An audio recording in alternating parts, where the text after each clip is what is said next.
Chapter 472. Apple vinegar was successfully killed by Gu Fei, and to Gu Fei he was still the target of his daily quest. Gu Fei did not know what punishment he would receive after killing him. Would he go to jail? Who knew how long that would take? Giordano had given Gu Fei a lot of information, listing all of Apple Vinegar's PK crimes, but there was no mention of his current PK value. If they wanted to put this kid in jail, it would be hard to imagine how they would calculate it. Gu Fei was not in the mood to worry about him. Number 3, who had snuck into the room, was still waiting for him to catch him. Gu Fei rushed to the room that the man had snuck into and pushed the door open. He saw the masked man standing calmly by the window. Gu Fei hurriedly steadied himself and did not rush forward. The person was so calm. Was there a trap here? Gu Fei held the door with one hand to keep it open, his eyes searching the room. Guards. There were many guards in this room, but this was nothing surprising. Guards were the most frequently seen NPCs in this government office. Other than that, Gu Fei could not see any traps, nor did he feel any hidden killing intent. This made him nervous. A trap that could not be detected was always the scariest. Gu Fei stared at the masked person in front of him, observing his every move to prevent him from playing any tricks. Unfortunately, Gu Fei did not have the ability of number 2. The person was right in front of him, but he could not tell who it was just by looking at the figure. Then again, even if the person took off the mask, he would still not know that he did not know number 3. What made Gu Fei feel even more uneasy was the aura of the person in front of him. That confident look on his face did not seem like he was faking it. He must have some sort of plan. Gu Fei became more alert as he thought about it. However, he did not make the first move. He was afraid that if he made the first move, it would be the result that the other party wanted. In this game, it was not about equipment or skills, but intelligence. The air around them was unusually tense. At least, that was what Gu Fei felt. After a long stalemate, Gu Fei glanced at the time. Fuck, only a minute had passed. However, he had already made up his mind to strike after the enemy had struck. He continued to stand still. In terms of patience, Gu Fei was confident that he would not lose to anyone. However, in just 1 minute, the opponent's situation seemed to have changed. He seemed to have lost his composure. This made Gu Fei a little disappointed. An opponent who seemed to be very shrewd showed signs of defeat in less than a minute. This made Gu Fei feel that he was not playing a game, but playing with loneliness. The other party's gaze turned from impatient to doubtful as he looked at the group of guards around him. What's so special about these guards? Gu Fei followed his gaze as he slowly walked into the room and closed the door behind him. The guard did not react to Gu Fei's actions. Just like any other guard, he stood there obediently and played his role. Gu Fei could not understand what was so suspicious about these guards that the guard would stare at him like this. The first to completely lose his patience and break the silence was the other party. He said, "Why is it like this?" Another question that he did not understand? Gu Fei subconsciously wanted to say that he should ask if there was anything he did not understand. This was an illness. A teacher's job was to teach and dispel doubts. Why? Shouldn't your PK value be 20? The other continued. Gu Fei was completely relieved when he heard this. No wonder the other party would make such a suicidal move. No wonder he would have the confidence to win after seeking his own death. As expected, the other party was not playing a game, but a game of wits. He had noticed from the beginning that Gu Fei had increased his PK value to 20 in order to help number 2 enter the government office. He must have calculated the time and expected that Gu Fei would only act openly in front of the guards after washing away some of his PK value. He hid in this room first because he saw Apple Vinegar preparing to ambush Gu Fei at the bottom of the stairs. He concluded that Gu Fei would increase his PK value after killing his opponent. Then he would immediately be killed by the guards inside the room. A deliberate but undetectable trap. This made Gu Fei secretly think that it was a close call because he had indeed neglected to calculate the PK value. Fortunately, he was lucky. He had a wanted mission with Apple Vinegar. This was the only way to kill someone without counting his PK value. If not for this, Gu Fei looked at the group of guards in front of him, his heart pounding. Apart from that, Gu Fei also noticed a detail. He looked at the person in front of him and asked, "Who are you?" The other party did not answer. This person knew him. Gu Fei had such a bold guess in his heart. After seeing that apple vinegar was about to attack him, he did not even look at the outcome of the duel. He resolutely ran into the room and waited for Gu Fei, whose PK value had increased to 20, to come in and be taken down by the guards. The other party might not have noticed this detail. When he saw that Gu Fei was about to fight, he immediately thought that Gu Fei wanted to increase his PK value. This kind of judgment was definitely made by someone who knew Gu Fei. The silence gave Gu Fei the choice to attack. Since they knew each other, all he had to do was remove the mask on his face. With this thought, Gu Fei shot forward. The room was not big, and the door was guarded by Gu Fei behind him. There was no way he could escape. That was what Gu Fei was thinking. Who would have thought that the other party would do something he didn't expect? The man turned around and pushed open the window behind him, then jumped out. So determined. Gu Fei cursed. He did not expect that the person would rather die than let him know who he was. Did he really need to hide his identity? At this time, the height of the floor was even higher than the courtyard's walls. Falling down would mean certain death. Even if he did not die, the players below would not give him any chance of survival. Gu Fei rushed to the window, but found that he was wrong again. The person flew out of the window but did not fall straight to the ground. After falling one floor, the person's feet kicked off somewhere and suddenly leaped up. With one kick, the person broke open a window on the lower floor and flew in just like that. Gu Fei was stunned. He could not see the person's figure, but how could he not see the Grandmaster of Combat's skill? Swallow Slash. This was clearly the Grandmaster of Combat's Swallow Slash. This could not help but surprise Gu Fei. Because he clearly saw the chain of fireballs being fired before chasing here, but the person in front of him was a Grandmaster of Combat. Then where did the magician go? Did he chase the wrong person? Time did not allow Gu Fei to think. He quickly rushed out of the room and rushed to the next floor, hoping to catch up to the person's figure again. But as soon as he stepped out of the door, he was met with an ice whirlwind. This time, Gu Fei could not avoid it at all, and he took it head-on. The damage from being hit by the ice whirlwind was secondary. The fatal thing was the huge reduction in speed. A gust of wind followed the ice whirlwind, and with his reduced speed, Gu Fei could not avoid it even if he wanted to, so he took the arrow head-on. Gu Fei, who had lost his agility, did not dare to face the enemy, and quickly retreated into the room, slamming the door shut with a wave of his hand. Then he heard a loud bang and a heavy blow on the door, obviously the sound of the opponent's spell exploding on the door, and the sound of the archer's arrow hitting the door. So sneaky, Gu Fei thought. This ice whirlwind could be controlled by the continuous consumption of mana, so the magician outside the door controlled the ice whirlwind to stop at the side of the door, waiting for Gu Fei to step out. This was not something that could be avoided by human strength. And the archer's arrow came at the moment when Gu Fei's speed was reduced, leaving him unable to dodge at all. Their cooperation was perfect, and they were definitely in contact with the Grandmaster of Combat who had led him into the room. A high-damage mage, an archer, and a Grandmaster of Combat who had a tacit understanding of each other. Putting all these together, wasn't it obvious who the other party was? Drifting, left hand wrote love, right hand wrote handsome. After guessing the other party's identity, Gu Fei's thoughts became clearer.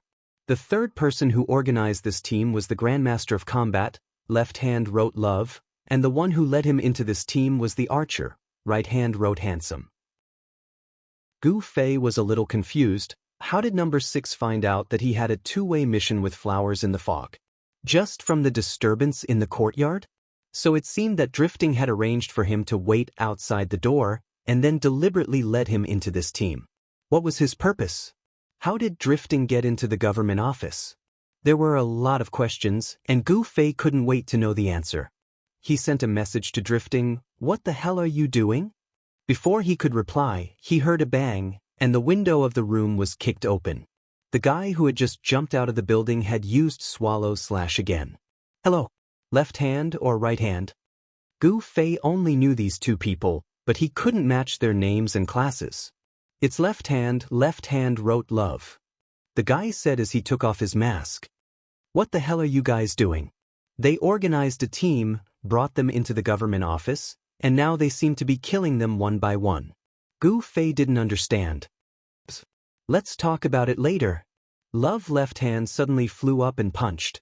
Obviously, he knew that Gu Fei was still slowed down by the ice whirlwind, and he had to take this opportunity to knock down Gu Fei. Love Left Hand punched with extreme confidence. As a result, just when he thought he could knock down Gu Fei with one punch, Gu Fei had already stepped to his side, and with a flip of his hand he slashed at Love Left Hand's back. Left Hand Right Love was shocked. Had he already recovered? Impossible, there was no reason for him to be so fast. Love Left Hand thought about Gu Fei's action just now. It was not fast, but it was accurate. Underestimated me again. Gu Fei shook his head and sighed. Do you think you can beat me in a one-on-one fight by slowing me down? Do you think you're an expert? Butterfly Knot. Everyone already knows who number 3 is, so what's their purpose? You'll only know next month. Chapter 473. People of the same trade were enemies. In the game, people of the same profession were enemies. Although there were differences in levels, everyone believed that they were the most skilled in their profession. Writing Love Lefty was being looked down upon by Gu Fei. Although he was being compared to the number 1 Grandmaster of Combat, 100 years of experience, he was still unconvinced. In fact, Gu Fei wasn't concerned about their skill level. What Gu Fei meant was that Love Lefty was just a normal person, not a martial artist like 100 years of experience. So even if Love Lefty used Ice Whirlwind to slow down Gu Fei, it was still more than enough for Gu Fei to take care of him. Of course, this wasn't any better. In short, he was looking down on Love Lefty's ability. Writing Love Lefty was unsatisfied, so he turned around and raised his leg. A normal player who used game skills was like an opponent who only knew a few fixed moves to Gu Fei. How hard could it be to deal with him? Even if Love Lefty had some experience in using his skills, this small change couldn't escape the eyes of a professional like Gu Fei. At this time, Writing Love Lefty's leg came flying. Gu Fei saw it clearly, so he tilted his head slightly and the kick missed. Then he lowered his body and grabbed Writing Love Lefty's flying right leg with one hand. He extended his other leg and unkindly swept towards Writing Love Lefty's other left leg. His left hand's flying kick immediately reached a new height. He flipped backwards and fell flat on his back with a smack. If Gu Fei really wanted to attack, he would have slashed Writing Love Lefty's back with a double flame flash. He didn't go all out because he knew Writing Love Lefty. He put down Writing Love Lefty and didn't continue. He stood up and said, "All right, stop fighting. Tell me what you guys are doing."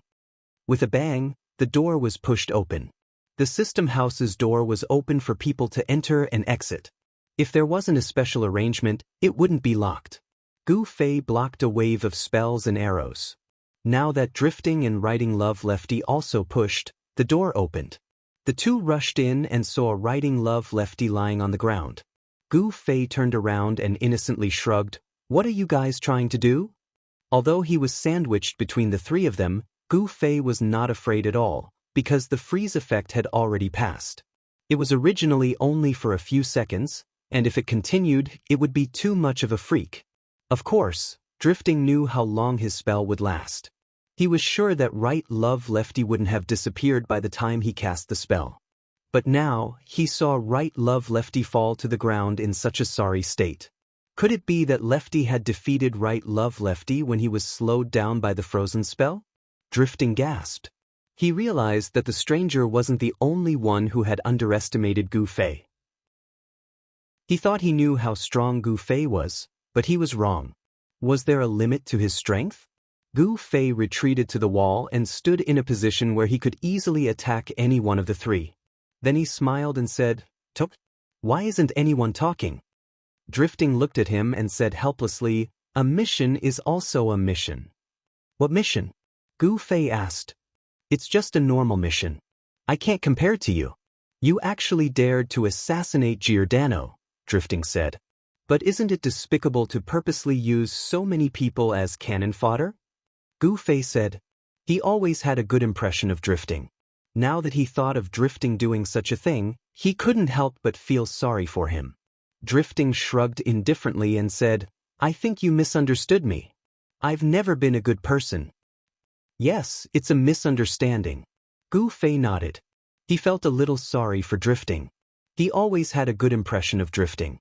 So when he found out that Drifting was the mastermind, he had hoped that Drifting could give him a reasonable explanation. Unfortunately, Drifting directly admitted that it was a conspiracy as Gu Fei had imagined, so Gu Fei couldn't show mercy to him anymore. Drifting wasn't a good person, and Gu Fei wasn't a soft-hearted person who would show mercy to others. Are you going to fight? Drifting looked at Gu Fei and smiled. I don't know what's going on, but when you killed the thief, your PK points didn't increase, right? Or maybe it didn't increase to 20.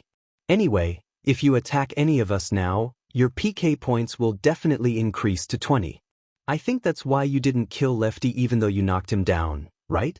Gu Fei also smiled. It seems that you misunderstood me. I didn't kill Lefty because I still think we're friends, so I want to hear your explanation. As for my PK points, you don't have to worry about it.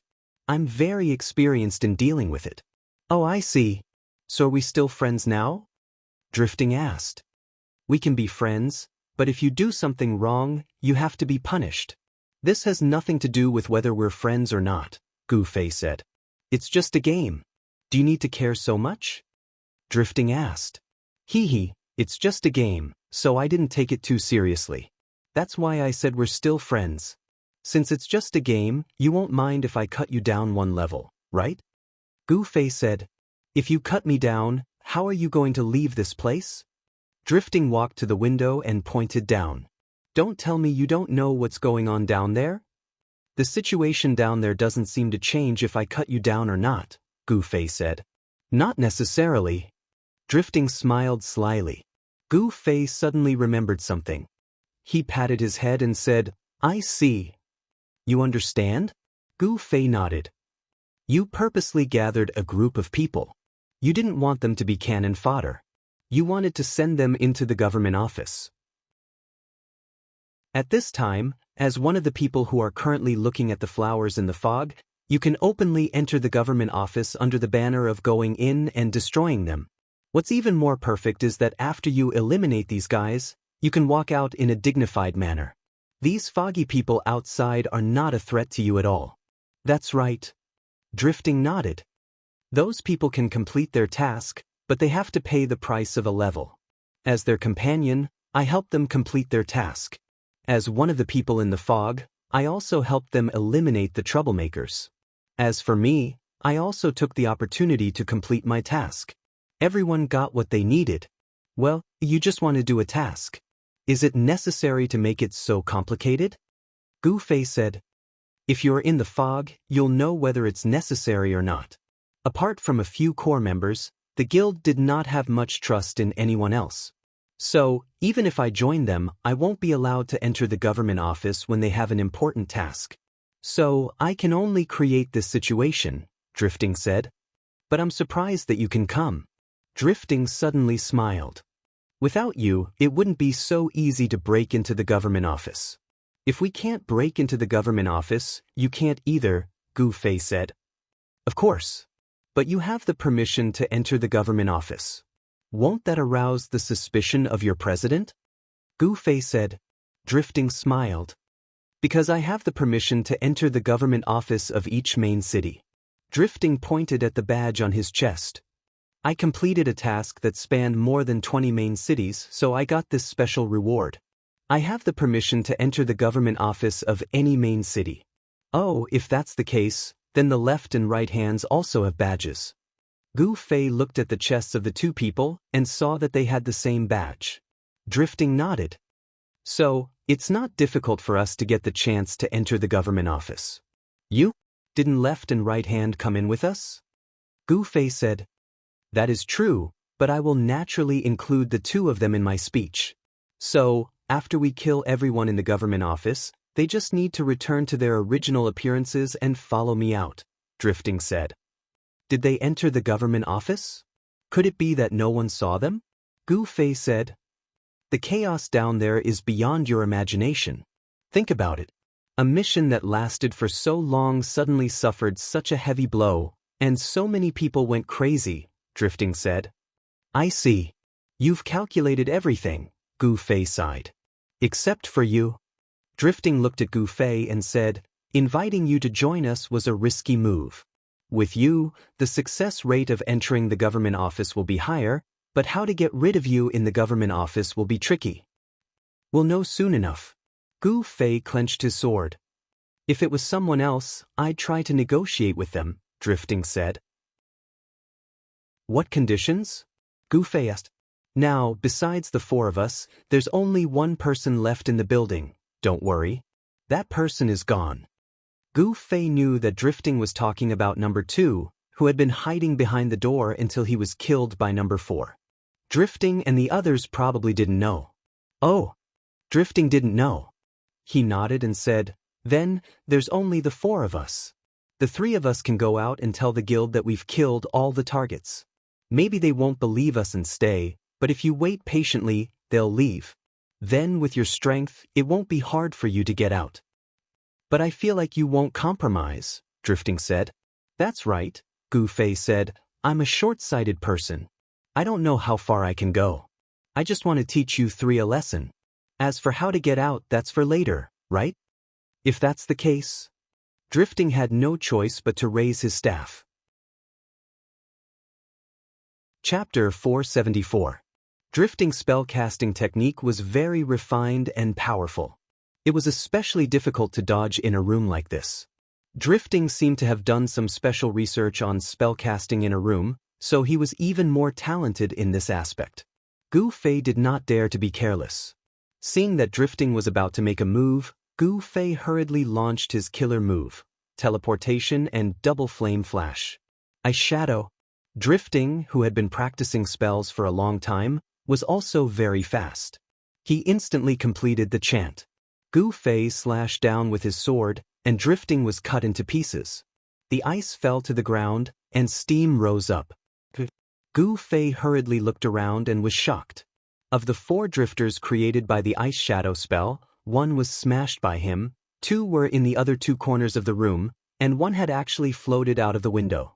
And it was this person outside the window who smiled and waved at Gu Fei, saying, I'll make a move first, Brother Qianli. After saying that, he began to descend. Without waiting for Gu Fei to react, another silhouette had already flashed to the side of the window. With a leap, the silhouette had already leapt out.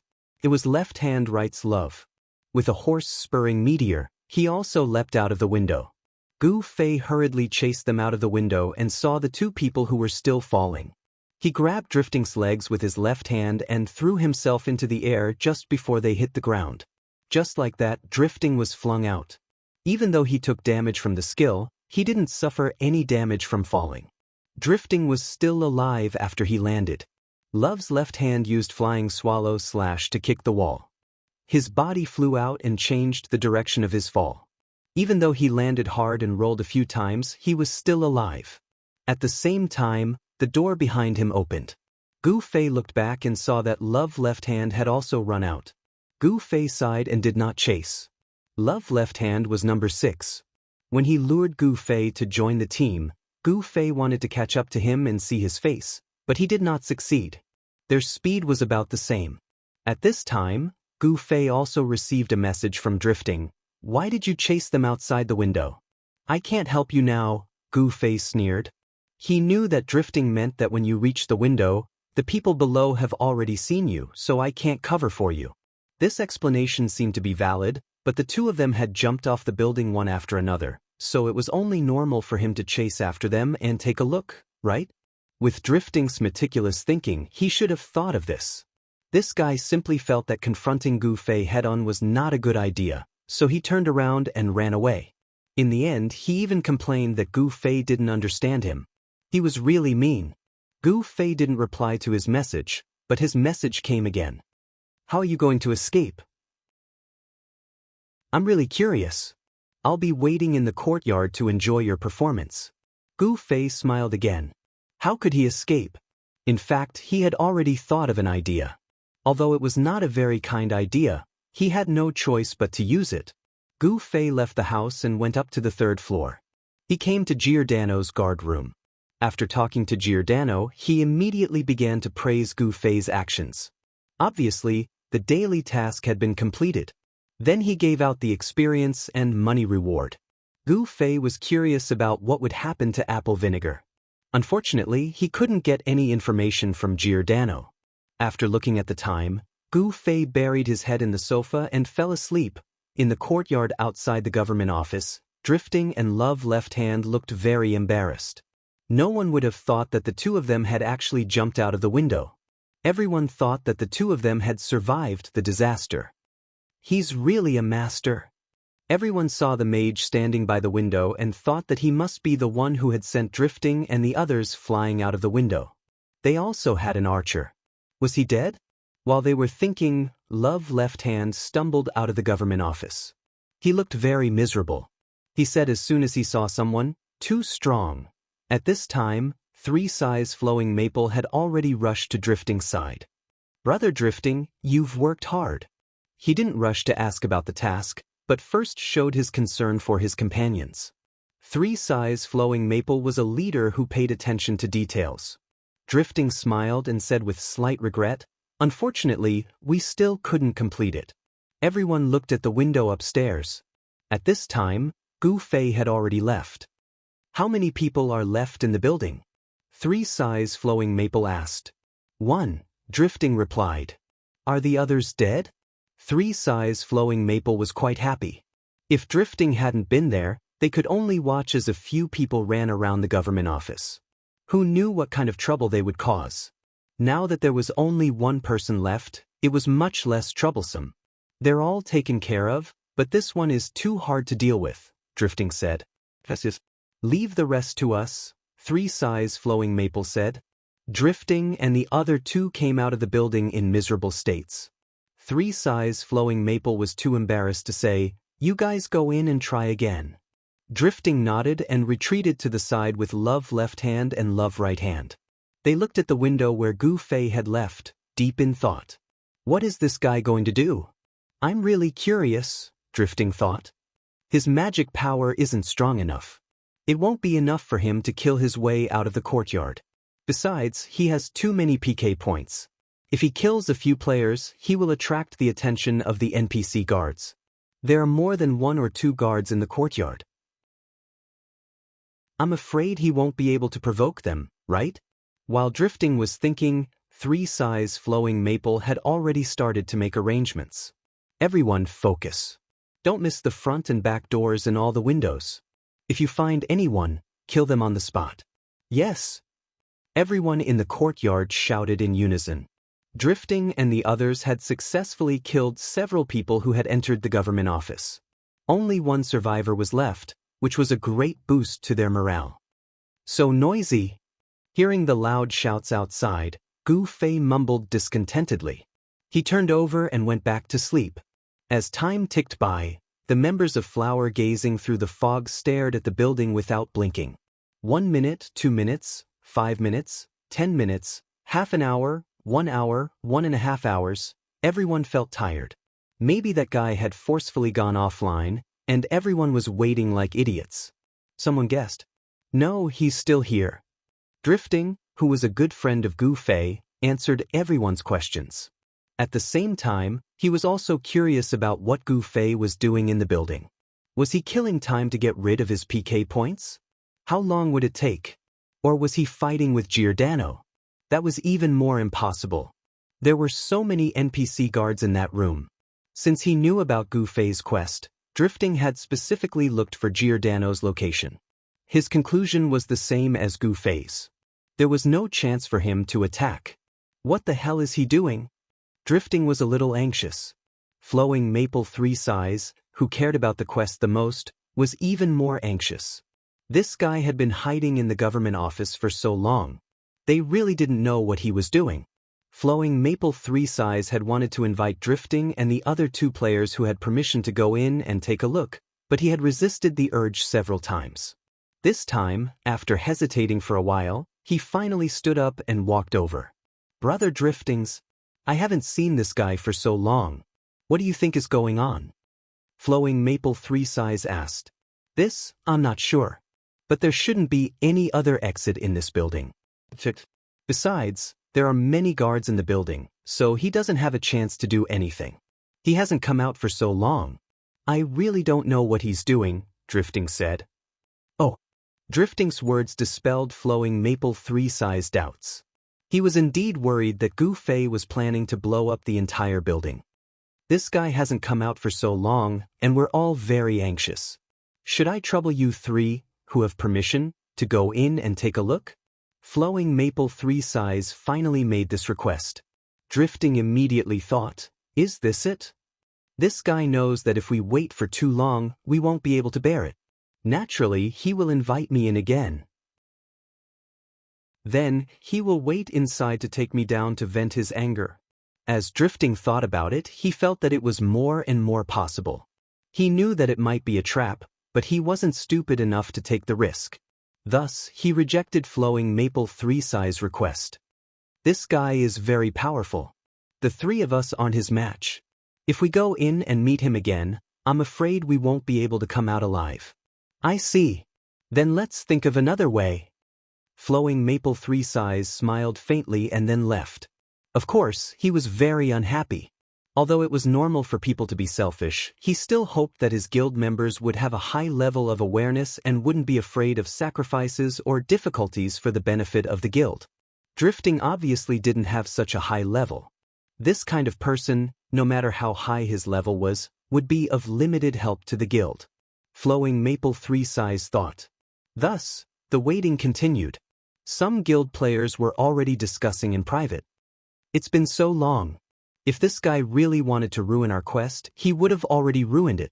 If we wait outside like idiots, other than venting our anger, what else can we do? Thus, the leaders of the guild, led by Flowing Maple 3's, hurriedly came out to comfort the players. They conveyed the core idea of the guild not being arrogant and impatient. They told the players to stick to the general policy of building the guild and continue to wait patiently. In his speech, Flowing Maple 3's pointed out, right now, the opponent is loosening the reins only to grasp them better. He's purposely stalling for time to numb our thoughts and disarm us. He wants us to use this opportunity to create chaos within ourselves. Thus, the opponent of this battle is actually not anyone else but ourselves. As long as we get rid of the distracting thoughts in our hearts and wholeheartedly serve the guild, we will definitely win in the end. Flowing Maple 3's speech caused a strong response. In the midst of the cheers, the members who were looking at the flowers in the fog all expressed that they would stand their ground until the last moment before they went offline. Time continued to pass. The sun gradually began to move to the west. It was already the afternoon of a day in the game. Suddenly, a muffled sound broke the silence. The front door of the government office had been opened. After waiting for nearly 3 hours, was it finally going to bear fruit? Chapter 475. The silence in the courtyard was broken by the sound of the door opening. All the players moved upon hearing the sound. They pointed their weapons at the door of the government office. The few melee characters standing at the door even raised their weapons. However, everyone's movements quickly froze. The person who walked out of the building was their quest issuer, Giordano. No one dared to slight him. All the players consciously made way for Giordano. After staying in the courtyard for so long, everyone was very familiar with Master Qiao's stroll route. However, a figure flashed. Gu Fei had already appeared behind Giordano with a smile on his face. Everyone screamed in surprise. Just as they were about to move, Gu Fei flipped his hand and placed the night streak beside Giordano. "Don't move!" Everyone heard Gu Fei shout. Everyone was stunned. Then, they heard their guild leader, 3's of Flowing Maple, shout in the guild channel, "Don't move!" This guy actually did this. He was too despicable. Although 3's of Flowing Maple had given the order to not move, he was gritting his teeth in anger. He had a strong desire to tear Gu Fei into pieces. However, he had to remind himself again and again that he had to look at the bigger picture. A lack of forbearance in small matters would spoil the bigger plan. Giordano was completely unaffected by the situation in front of him. He continued to walk on his own. Gu Fei followed beside him. His hand was steady, and the sword was very close. Stand back. Gu Fei reminded the group of players in front of him who were looking at him with hatred. At this moment, everyone understood the stakes of Gu Fei's actions. If their quest issuer was attacked, what kind of punishment would they receive for completing their quest? This was something that they did not dare to imagine. It was because of this that Gu Fei planned to use an NPC as a hostage. This was an unprecedented hostage situation. The hostage did not seem to be aware of his situation. He did not cooperate, nor did he resist. He continued to walk on his own path. The kidnapper did not threaten Giordano's life at all. He just raised his sword lazily and maintained a very close distance with Giordano. As long as he tilted his sword slightly, he would be able to complete an attack. The courtyard was quiet again. No one dared to act rashly. Everyone was dumbfounded as they watched Gu Fei and Giordano walk away. The rustling of their footsteps was extremely ear-piercing. In contrast to the silence in the stadium, the guild channel was in full swing. After everyone condemned Gu Fei's shamelessness, they immediately began to come up with a plan, and there were only a few ideas. Archers would snipe, thieves would sneak in. Amidst the discussions, the players who were thieves and archers all volunteered. They were extremely enthusiastic, but the decision on how to proceed was still left to the guild leader, 3 Sighs of Flowing Maple. 3 Sighs of Flowing Maple's face darkened, and he couldn't make up his mind. This was because Gu Fei was too close to Giordano. Moreover, he did not need to kill the target. As long as he completed a casual attack, it would be the same as killing the hostage. Such a simple act of killing the hostage would make it extremely difficult for them to rescue the hostage. Whether it was long-range sniping or sneaking in, it was extremely risky. At this time, 3 Sighs of Flowing Maple had gradually gotten over his initial impulse when he saw Gu Fei's actions. He began to calmly consider the problem. There was no need to take this risk. Even if they killed this guy now, they would only be venting their anger. To the guild, there would be no benefits. To their guild, the quest completion rate was the most important thing. Giordano's appearance was the time to announce the completion rate. Today, after the ruckus caused by this group of people, they really did not know how low the quest completion rate had fallen. If it had already fallen to 0, then they would not need to care about Gu Fei's threat at all. With this thought in mind, 3 Sighs of Flowing Maple finally made a decision. Not only did he not give the order to attack, but he also had the guild members make way for him. He even took the initiative to clear the path to the courtyard's entrance. When Gu Fei saw this, he saved himself some trouble. He could not change Giordano's path. If he followed Giordano, he would always be a distance away from the courtyard's main entrance. Gu Fei originally wanted to force 3 Sighs of Flowing Maple to make way for him. However, when he saw that 3 Sighs of Flowing Maple had already guessed his thoughts and took the initiative to clear the path, he did not need to say anything more. Guild leader Flowing Maple, you really know the big picture, huh? When Gu Fei saw 3 Sighs of Flowing Maple and a few others appear in his field of vision, he laughed and greeted them. His smile was slightly forced because he did not feel very proud of what he had done. Even though the entire guild had been suppressed by this move, 3 Sighs of Flowing Maple naturally could not smile. Flowing Maple 3 Sighs obviously couldn't bring himself to laugh. With a cold expression, he said, "Everyone is just doing this for the mission." "Long live you understand, long live you understand," Gu Fei said. 3 Sighs of Flowing Maple's eyes flashed, but he did not reply. At this time, he had already arrived at the place where Giordano was going to stop. Here, he could ask about their quest completion rate. At this time, Gu Fei had already chosen his escape route. On this route, he did not discover any suspicious points. "Then, I'll take my leave first," Gu Fei said. 3 Sighs of Flowing Maple did not say anything. He did not want to say goodbye to Gu Fei at all. Gu Fei sighed deeply. He did not have any ill feelings towards 3 Sighs of Flowing Maple and flowers in Flowing Maple. It was just that the mode of the quest had pushed the two of them into opposing sides. More importantly, in the words of Brother Yu and the others, Gu Fei's quest was something that he had imagined himself. Because of this, he had affected the other guild's quest and exhausted their efforts. It was inevitable that Gu Fei felt a little guilty. What made him feel even more guilty was that after causing such a ruckus, there was no progress in the quest at all. This meant that if he wanted to continue, he would have to come back and cause trouble again. He would have to give flowers in flowing maple another headache. I think it's better not to tell them about this. This is not good news for them.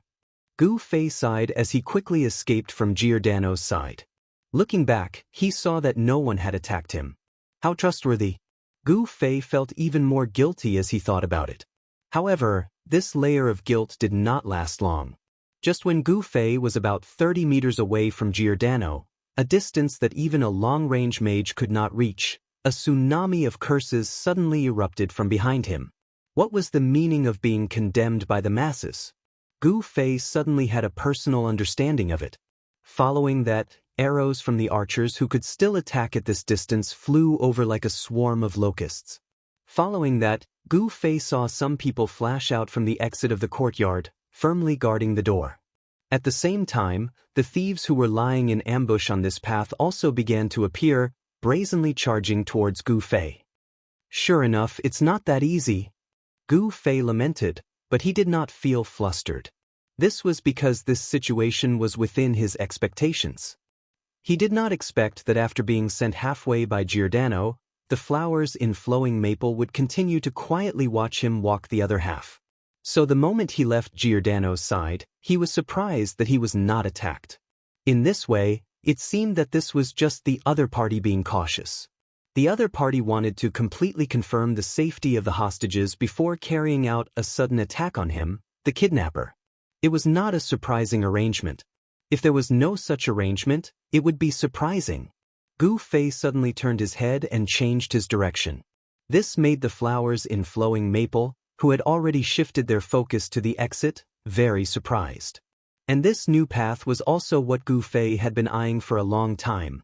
A shortcut that was not guarded by anyone, a shortcut to the wall. Along the way, Gu Fei had only encountered 3 robbers who tried to stop him. He didn't go all out. With a feint and a fancy footwork, the thief was already behind him, turning around and chasing again. Gu Fei's speed was not fake. Not any thief could catch up to him, and these 3 common thieves belonged to the category that could not catch up to him. Before he reached the bottom of the wall, Gu Fei's flying hook had already shot out, and with a swing he had already caught the top of the wall. He ran, jumped, and stepped on the wall. His movements were done in one breath. In the blink of an eye, Gu Fei had already climbed 5 meters, and as he climbed, he put away the end of the rope. The thieves who had chased him to the bottom of the wall could only look up and sigh. The only threat that could pose was the archer. After all, it was difficult to climb and dodge at the same time. When Gu Fei successfully climbed to the top of the wall, he was still hit by 2 arrows. There really aren't that many experts. Gu Fei sighed after noticing the damage of these 2 arrows. The damage of these 2 arrows was mediocre, and it could not compare to the damage of a powerful person like Yu Tianxinming.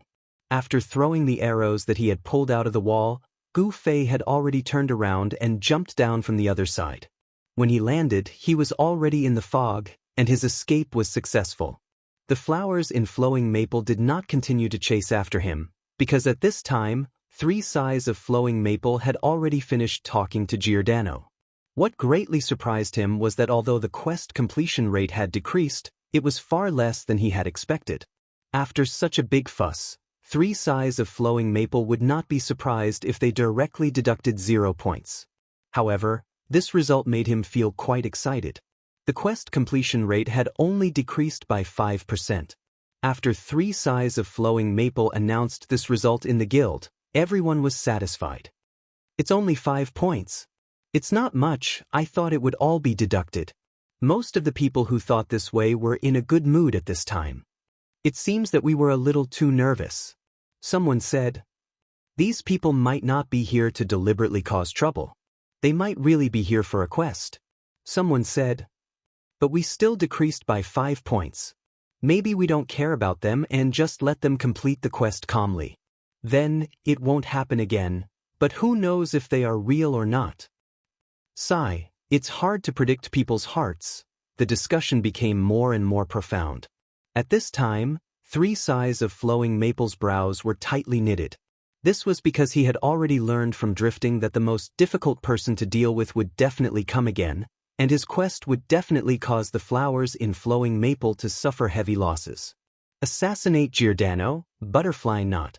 Next, how will Comrade Gu Fei create an opportunity to assassinate Master Qiao? Please look forward to it and guess. Chapter 476. Flowing Maple 3 size placed a lot of importance on Gu Fei. This person had strength, methods, and courage. Even though he was alone, he was still a very difficult opponent to deal with. However, when Flowing Maple 3 size announced this news in the guild, it set off a wave of commotion. Many guild members expressed that if this guy dared to come again, they would definitely teach him a lesson. This kind of reaction made Flowing Maple 3 size sigh endlessly. Sure enough, everyone played the game for fun. It was better to have less trouble. This kind of peaceful life attitude had no market in the game. This guy is still very difficult to deal with. Everyone, don't underestimate him just because he's alone. Flowing Maple 3 size reminded everyone in the guild. After that, they began to rearrange the defense. Because they had personally witnessed Gu Fei's ultimate skill of crossing walls like it was a flat plane, there was a sentry every 3 steps and a sentry every 5. The defense was even more thorough than the main entrance of the courtyard. At this time, Gu Fei went to find Scissorhands after leaving the municipal courtyard. He was prepared to hand over the quest item that he wanted. Scissorhands, who had completed the quest, was naturally extremely grateful. He expressed that he would go through fire and water for Gu Fei on the spot. That's not necessary. Gu Fei hurriedly said, however, there's a small matter that I don't know if you can help me with. Go ahead, go ahead. Scissorhands hurriedly said. I heard that players who play the profession of tailoring can modify the appearance of a player's equipment when they reach a certain level. Look, I have a belt here. Gu Fei said as he pulled out the Wolf's brand belt that he felt was extremely vulgar. I wonder if I can modify it?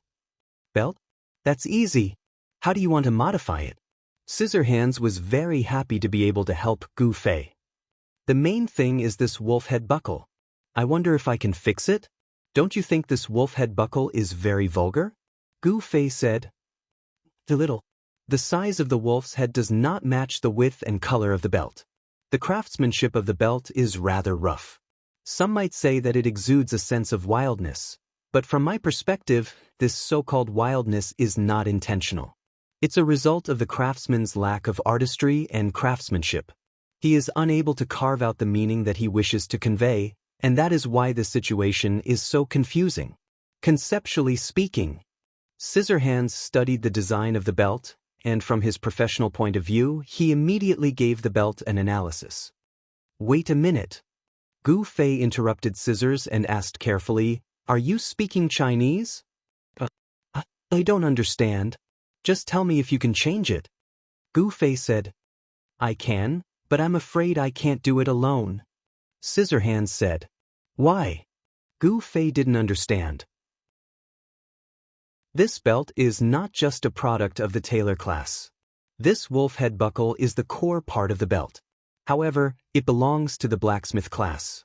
Therefore, to completely change the design of this belt, we will need the cooperation of at least a high-level blacksmith player, Scissorhands said.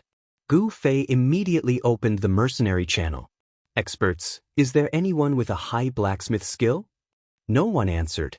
Therefore, Gu Fei asked again. The Han family young master finally replied, do you know that your question is very stupid? Even though there are not many types of life skills in the parallel world, the content is very large and it is very difficult to improve. Players who have the energy to level up will not be able to reach our current level. If you want to find a high-level blacksmith, go to the newbie market. Don't come to my elite team. Is that so? Gu Fei was confused. He then asked Scissorhands, what level are you? Level 32. It's not easy to level up a life skill, right? For the sake of this blueprint, I put in another level, Scissorhands said. Gu Fei patted him and then asked, where can I find a high-level blacksmith? Do you know anyone? I know one, but he is not online right now, Scissorhands said regretfully. Oh, it's good that you know someone. I'm not in a hurry. It's about time for me to go offline. Hold onto the belt for now. I'll come find you tomorrow. It won't take too long to change it, right? Gu Fei said. As long as I'm here, the changes will be done quickly. Scissorhands looked at the belt that Gu Fei had stuffed into his hands. He could even see the attributes of the belt. Not to mention the content, just the purple text was glowing. To casually hand such equipment to someone else, how much of a person did that require? Scissorhands looked at Gu Fei in a daze. He saw Gu Fei say to him, "Then I'll find you tomorrow." After saying that, he left. Gu Fei quickly went to the revival point and went offline. This was really disappointing news for the players who were looking at things through the fog. At that moment, it was late at night in the real world. Many experts of the stay-up-late class were logging in one after another. After hearing about the events of the day, they were ready to fight it out with this expert. However, they received news that he had already gone offline. The long night made it even more difficult for them to sleep. This guy's online time is relatively stable. Usually, he'll be online from after dinner to 10 o'clock. Normally, he won't be online for more than 3 hours. Drifting Maple 3 Size continued to explain what he knew about Gu Fei. This kind of activity is like an office worker. How can there be experts like this? Flowing Maple 3 Size was surprised. Experts were all built up over time. It was hard to imagine that a guy who only played for 3 hours a day would be a first-rate expert in the game in terms of level, skill, and equipment. Something like this. Drifting gave a brief introduction of Gu Fei's Kung Fu. This was no longer a secret among the group of people who went on a mission with reigning the 4 seas to Sunset City. Everyone knew that Gu Fei was so strong because of his Kung Fu. Kung Fu. Flowing Maple 3 Size did not appear surprised like the others. It was as if he was not completely unfamiliar with this. Guild Master Flowing Maple. Have you heard of this? Drifting noticed the abnormality in Flowing Maple 3 Size words. Yes. Flowing Maple 3 Size nodded. Our city also has a player who claims to know Kung Fu. His name is Wind Cord, one of the top 10 Grandmasters of Combat. He doesn't have any guild or mercenary group background. He's a loner and loves to help others. He's very famous in our city and has a good reputation. Grandmaster of Combat. Number 1 on the Grandmasters of Combat ranking, one of the top 5. He also knows Kung Fu. There's also a mercenary group in Sunset City that gathers a bunch of people like him. Most of them are Grandmasters of Combat, Drifting said. Yes, the Grandmaster of Combat class seems to be closer to Kung Fu, so people like this class. Flowing Maple 3 Size said. Then what about Chenli? Why would he choose a mage? Mages and Grandmasters are obviously not reliable. Drifting said. Challenge himself? Surpass the limit? Flowing Maple 3 Size raised Gu Fei's level of thinking. Drifting didn't deny it. He only said, according to my observation, normal players don't have the ability to fight against this kind of person. You've seen how Chenli can come and go freely among so many of us. I think it's best to ask this Wind Cord to deal with him. We can try, but this person doesn't seem to like guilds or mercenary groups. I'm not sure if it'll work, Flowing Maple 3 Size said. Let's try first, Drifting suggested. Flowing Maple 3 Size nodded and immediately started to think of a way to contact this Grandmaster of Combat, Wind Cord. On the other hand, Sword Demon had already contacted 100 Grandmasters of Combat, who was online at night. The two had also completed the transaction. The income of thousands of gold coins made 100 Grandmasters of Combat so happy that he couldn't close his mouth. When he sent a message to the middleman, Gu Fei, he saw that Gu Fei was sleeping soundly on the sofa in Giordano's room and didn't reply. Sword Demon thought that Gu Fei was in full swing for the quest, so he didn't dare to disturb him again. 100 Grandmasters of Combat was immersed in the joy of the jingling of money and didn't pay much attention to any other details. He sent another message, but Gu Fei didn't reply, so he thought that Gu Fei was busy and didn't disturb him again. As for Brother Yu and the other two who were on their way to Forest Shade City, their journey was relatively smooth. However, they encountered some trouble when they were inquiring about the log cabin in the oak forest. They asked passers-by about the oak forest, and they could point to a piece of it.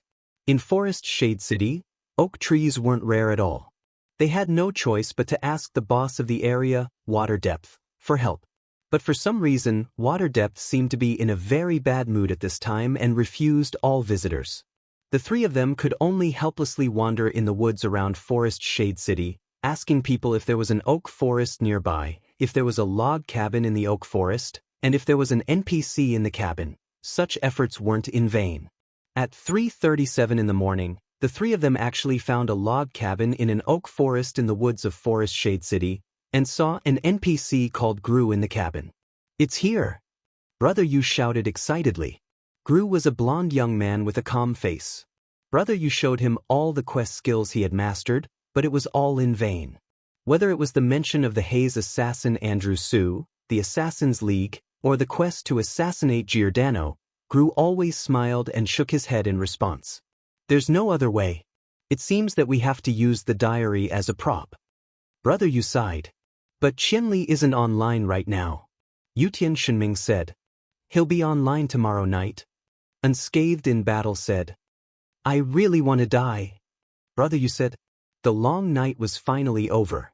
For Gu Fei, it was just an ordinary night on an ordinary day, but in the game, a large group of people were in a mess because of him. On the side of Flowers in the Fog Guild alone, they had no less than 10 guild meetings to discuss how to deal with this guy tomorrow. Drifting had basically relayed all the information he had to them. Not only did they know how scary Gu Fei was, but they also knew that he had a group of scary friends. A child elite group organized by Han Family Young Master, which was a gathering of well-known names in the online gaming world. In the mercenary group tournament, 6 people wiped out 80 people. Butterfly Knot, a transitional chapter, sorting out the current plot progress, cough. Chapter 477. Looking at the flowers in the fog, he spent the night and the day nervously but not absent-mindedly. Based on the existence of Gu Fei's companions, 3 Sighs of Flowing Maple made several adjustments to their defense strategy until he felt that it was foolproof. At that moment, Drifting announced that Gu Fei was online. Everyone in the guild was on high alert, as if they were facing a formidable enemy. At that moment, 3 Sighs of Flowing Maple was glad that Drifting was in the guild. Just the notification of their opponent's login and offline saved them a lot of trouble.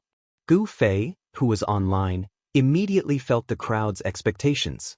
During this period, Brother Yu had sent him more than 20 messages even though he knew that Gu Fei wasn't online. This meant that he hoped that Gu Fei would appear soon.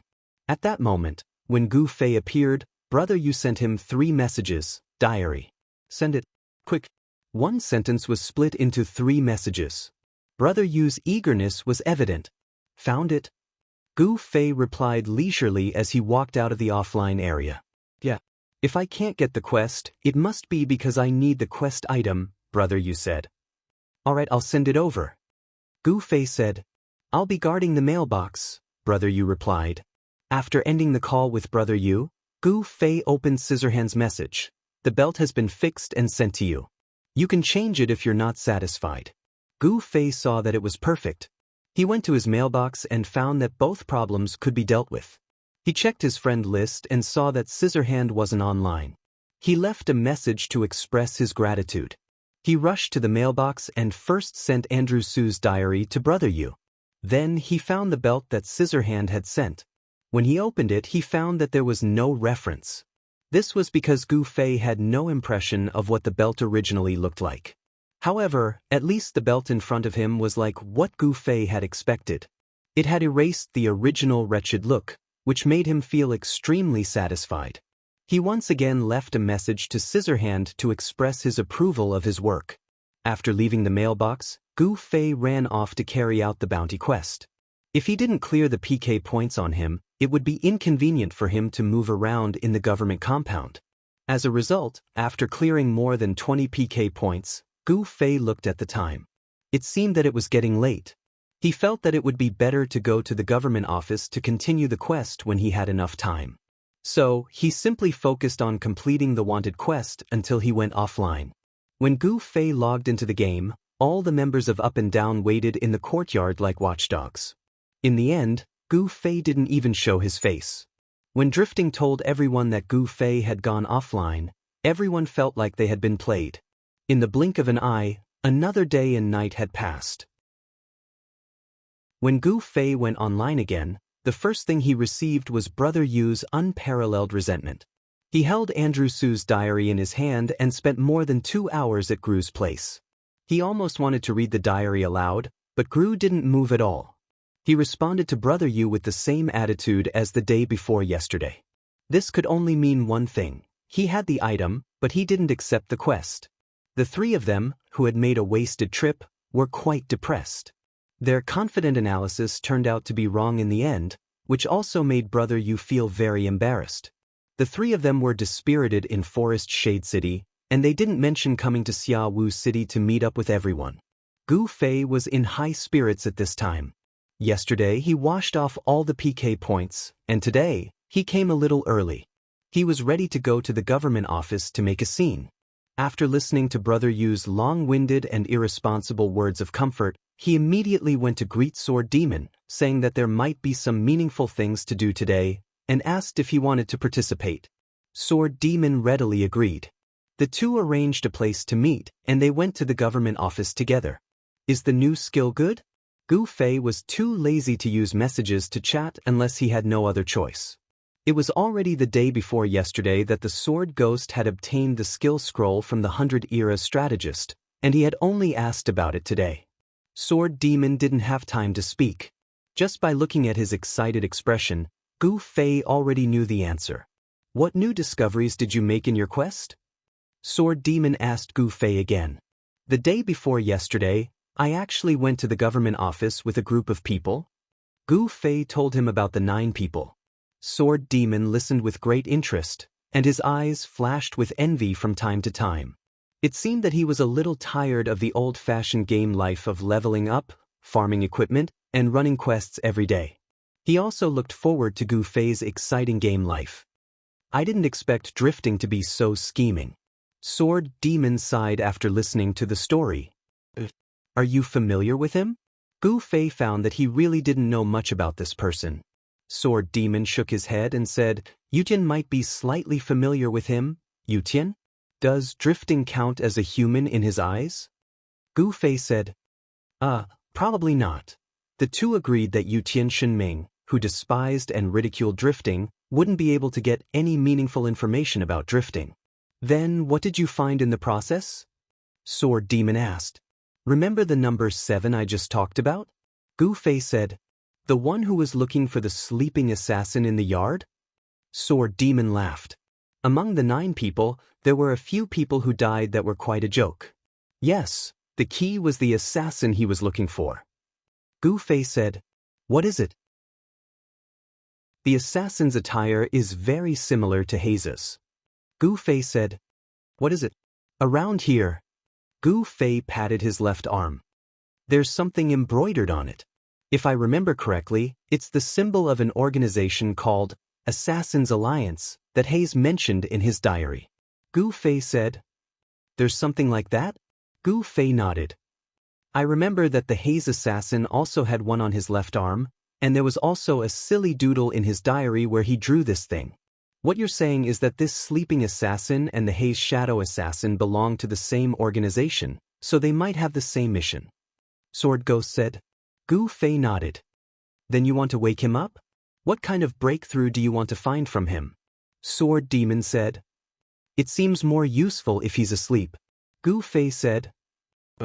Haze's assassin once mentioned in his diary that when an assassin lies down to sleep, he will always point his feet in the direction he wants to go.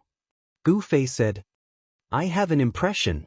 Sword Demon said, so, although this assassin is asleep, he just happened to let us know where he's going. I've already seen the direction he's pointing in. It's a small woodshed in the backyard. Maybe there are some clues hidden there. Gu Fei said, clues? I've completely grasped Giordano's daily routine in the game. Unfortunately, he's never alone. There's always a large group of system guards around him, and outside the government office, there's also those foggy guys. So, I think to assassinate this guy, there might be some special methods. Maybe the direction pointed out by this sleeping assassin is the method we're looking for. Gu Fei said, "Your analysis makes sense." Sword Demon couldn't help but nod, but in the end, he added with his usual seriousness, "If it's not a game." As a game, it's hard to imagine that the goal of other people's missions would have such a connection with your assassination. Sword Demon said, "Normal games might not, but this game, I think it's possible." Gu Fei said, "No matter what, we can always try. If that's really the case, then it looks like we should really change the way we think about the game." Sword Demon said thoughtfully, "Now, let's go to the mailbox to get the diary." Gu Fei patted Sword Demon. From the mailbox, he took the diary that brother you had sent back. Gu Fei quickly flipped to the Haze Assassin's graffiti and nodded. "There's no mistake, this is the pattern." Sword Demon looked at it and shook his head, indicating that he had no impression of this pattern on the Haze Assassin. "Now we're going to break through the wall again." Gu Fei said, "He wasn't stupid. He didn't forget that Drifting was the mastermind behind the 9 people. So, his mission goal was to assassinate Giordano. Right now, everyone probably knew. They dared to assassinate their mission publisher. He didn't know to what extent these guys would upgrade their defense mode." This level was quickly seen by Gu Fei and Sword Demon. At this time, there were actually people guarding the outer wall of the government office. The two hid in the fog a few times and found that it was the same. Sword Demon sighed. "Looks like they were tortured badly by you last time." Gu Fei was also helpless. "They're too strong, they can't even climb the wall." "Looks like we have to kill one," Sword Demon said. "They probably didn't think of letting one person defend against me, right? Kill one, expose our existence, and then a large group will surround us." Gu Fei said, "If that's the case, we have to kill a few more to confuse them." Sword Demon said, "Yes, I like this bold method." Gu Fei praised. Sword Ghoul, on the other hand, started to reflect on himself. "Actually, I'm eager to use this new skill in PvP." Gu Fei smiled bitterly. It seemed that everyone had the violent blood of PK flowing in their hearts, but they had to suppress it due to their moral values. Gu Fei continuously issued wanted missions, and Sword Demon came up with such a bold method at this time to find a reasonable excuse for himself to PK. From a certain point of view, everyone was hypocritical. But this kind of hypocrisy was absolutely necessary. Even the system couldn't bear to see Apple Vinegar so calmly and straightforwardly kill if he wanted to, so he directly raised it to a daily wanted mission. As for this guy's punishment, Gu Fei had some guesses, a drop in level. Yesterday, Gu Fei heard that the top 10 thieves list had been updated and Apple Vinegar had disappeared from the list. This matter was quite controversial in Xiaowu City. This executioner who killed people like flies was actually killed by accident. This was something that the people had been eagerly waiting for a long time. And Gu Fei felt that maybe his fight with Apple Vinegar, although it was a wanted mission, had to be punished for PK. This more or less reflected the difference between a daily and a normal mission. Chapter 478. So, let's do it? After a moment of silence, the two looked at each other and said. Then, they nodded firmly. As long as they made up their minds, there would be no doubt or hesitation. Gu Fei and Sword Demon happen to be such people. We don't have to kill them on my side and on your side. We can just harass them and make them confused about our direction. Then we can choose a random place to climb the wall. What do you think? Gu Fei asked Sword Demon. Very good. Sword Demon agreed. The two began to move. For the defenders on the outside, this was a disaster. In the eyes of these ordinary players, not to mention Gu Fei, even Sword Demon was an expert that they could only look up to. Moreover, Sword Demon's new skill, Fog Ambush, although it was dropped from the Fog Assassin, it was a skill that Fog Assassin had never used before. The skill started like a warrior's charge. When it was cast, the player would have a movement speed and impact that far exceeded the character's normal state. For a thief who moved fast to begin with, it was unbelievably fast. Another feature was that during the activation of this skill, the player could enter stealth at any time. In this state, the player's movement speed would not be reduced at all. Although the duration was only 2 seconds, it was definitely a very valuable 2 seconds. Just think about it, approaching at such a high speed was already a headache. Suddenly disappearing when approaching would be even more difficult to defend against. Even after hearing this feature, Gu Fei felt that it was very difficult to deal with this skill. After all, humans weren't machines. Their attacks weren't so rigid. If it was full of changes, it would be difficult for Gu Fei to have the confidence to grasp it every time. As a result, Sword Demon became even more of a nightmare for these poor players. They saw an abnormally fast figure suddenly rush out of the fog. The speed was so fast that many people were at a loss. Sword Demon was even more obsessed with familiarizing and practicing the skill. Every time he used the 2 seconds of forced disappearance, he attacked 7 people in a row. 6 people didn't react, and the 7th person reflexively covered his face. The concept of mercy that Sword Demon understood wasn't the same concept as Gu Fei's. He would go all out from the start, but after discovering that the enemy was clearly no match for him, he wouldn't continue to chase them. This was the concept of mercy that he, the #1 expert in the game, understood. Unlike Gu Fei, who deliberately controlled the damage and didn't show mercy, Sword Demon didn't have this kind of PK habit. As a result, 5 of the 7 people who came up were instantly killed on the spot. 2 of them were warriors. Although they weren't heavy-armored warriors, it was still an impressive achievement. It was enough to show that this skill was far beyond the level of the current skill.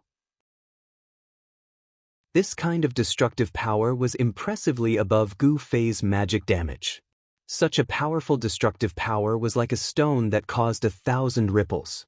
The guild channel of flowers in the fog had already exploded with noise, especially the 2 warriors who had been insta-killed. Up until now, the term insta-kill had never been associated with warriors. Now, however, they were actually insta-killed by a thief. Both of them were in disbelief. Who is it? Flowing Maple 3 Size was bewildered.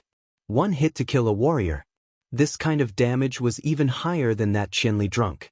Where did such a strong enemy come from? A thief. Extremely high damage? Extremely fast. Drifting asked these 3 questions in a row. After getting an affirmative answer, he asked, "Female? Red? Very beautiful?" The answer was, "Male. Black clothes. Extremely ugly." "It's Sword Demon."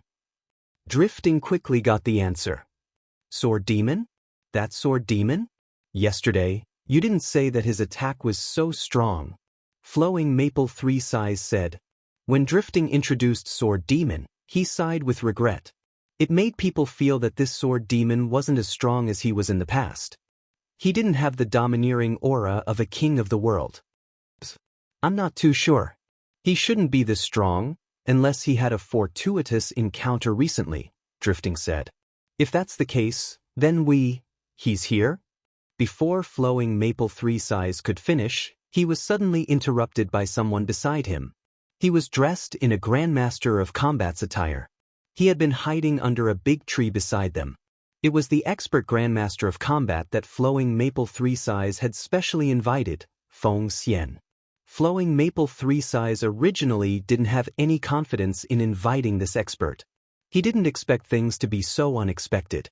After contacting this person through his friend and asking him to help deal with the video Mage, this person actually agreed readily.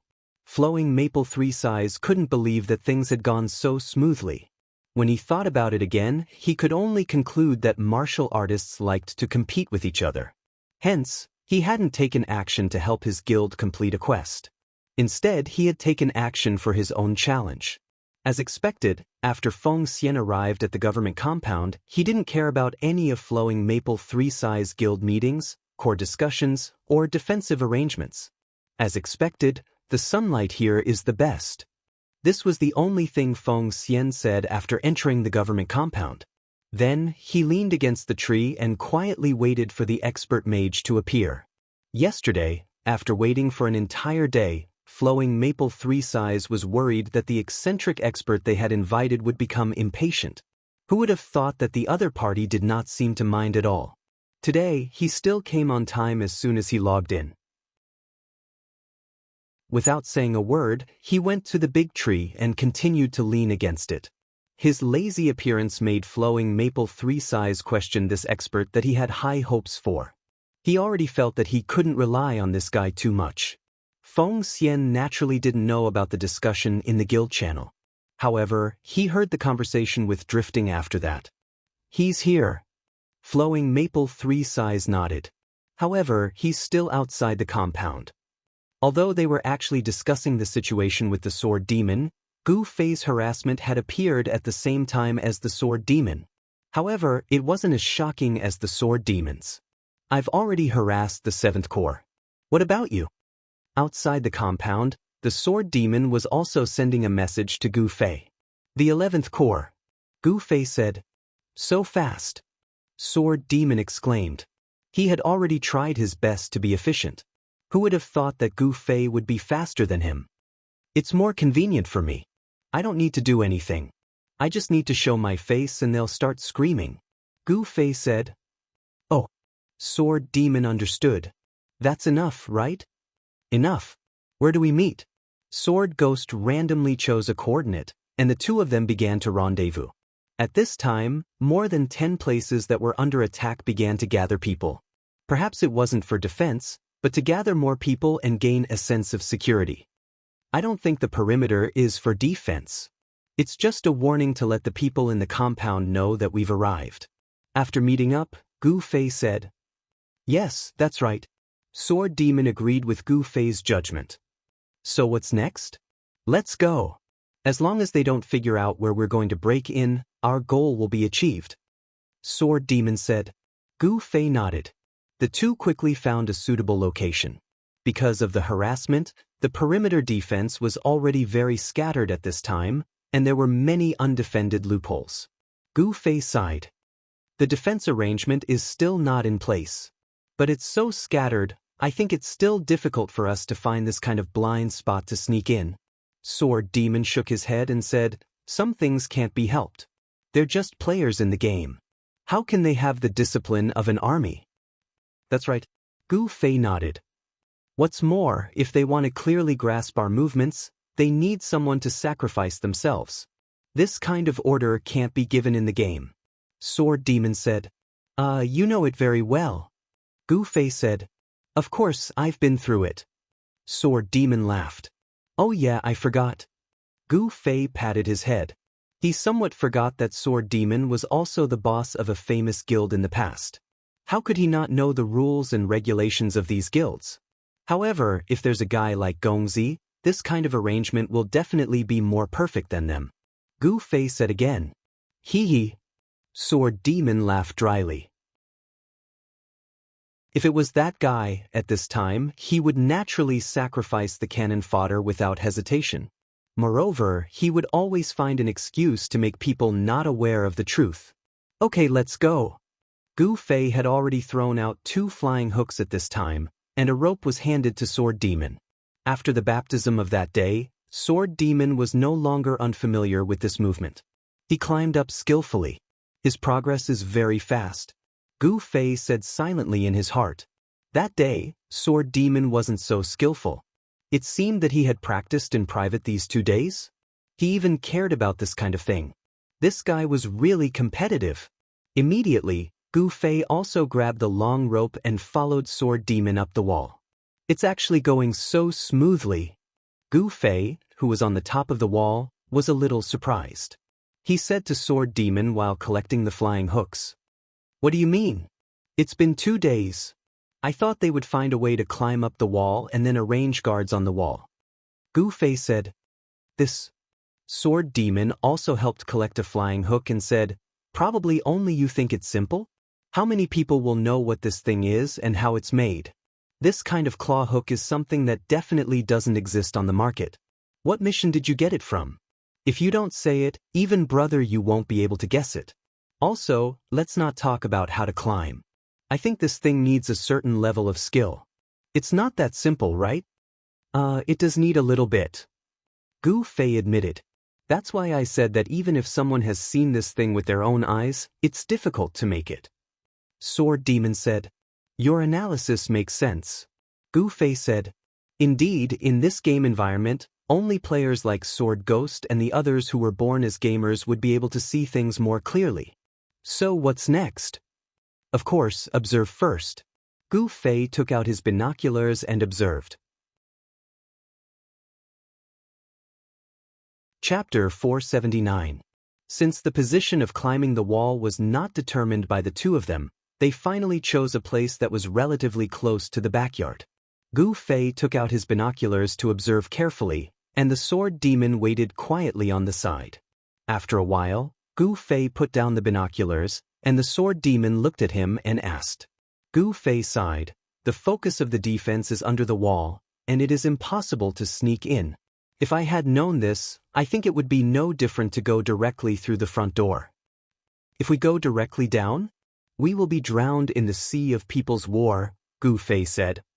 What about the small woodshed you mentioned? Can we kill our way in? Sword Demon said. It is completely possible, but if we can't get through the door, we will die outside. If we can get in, we will die inside, Gu Fei said, spreading his hands. No wonder the layout outside the wall is not very thorough, because there is no need to be thorough. They only need to know that we are coming, and then the people inside the wall will be more alert, Sword Demon said. Gu Fei nodded. They don't care where we are going to climb over the wall. There are so few people. Sword Demon was filled with emotion and couldn't help but recall the extraordinary years when he led the Against the Sky Guild. If it was in that era, he could just raise his arm and lead a large number of brothers and sisters to directly crush these guys. Would there be a need to sneak around like now?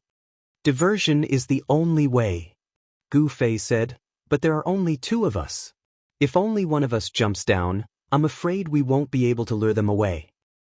Brother Yu and the others are still over at Forest Shade City, and they didn't say whether they will come back or not.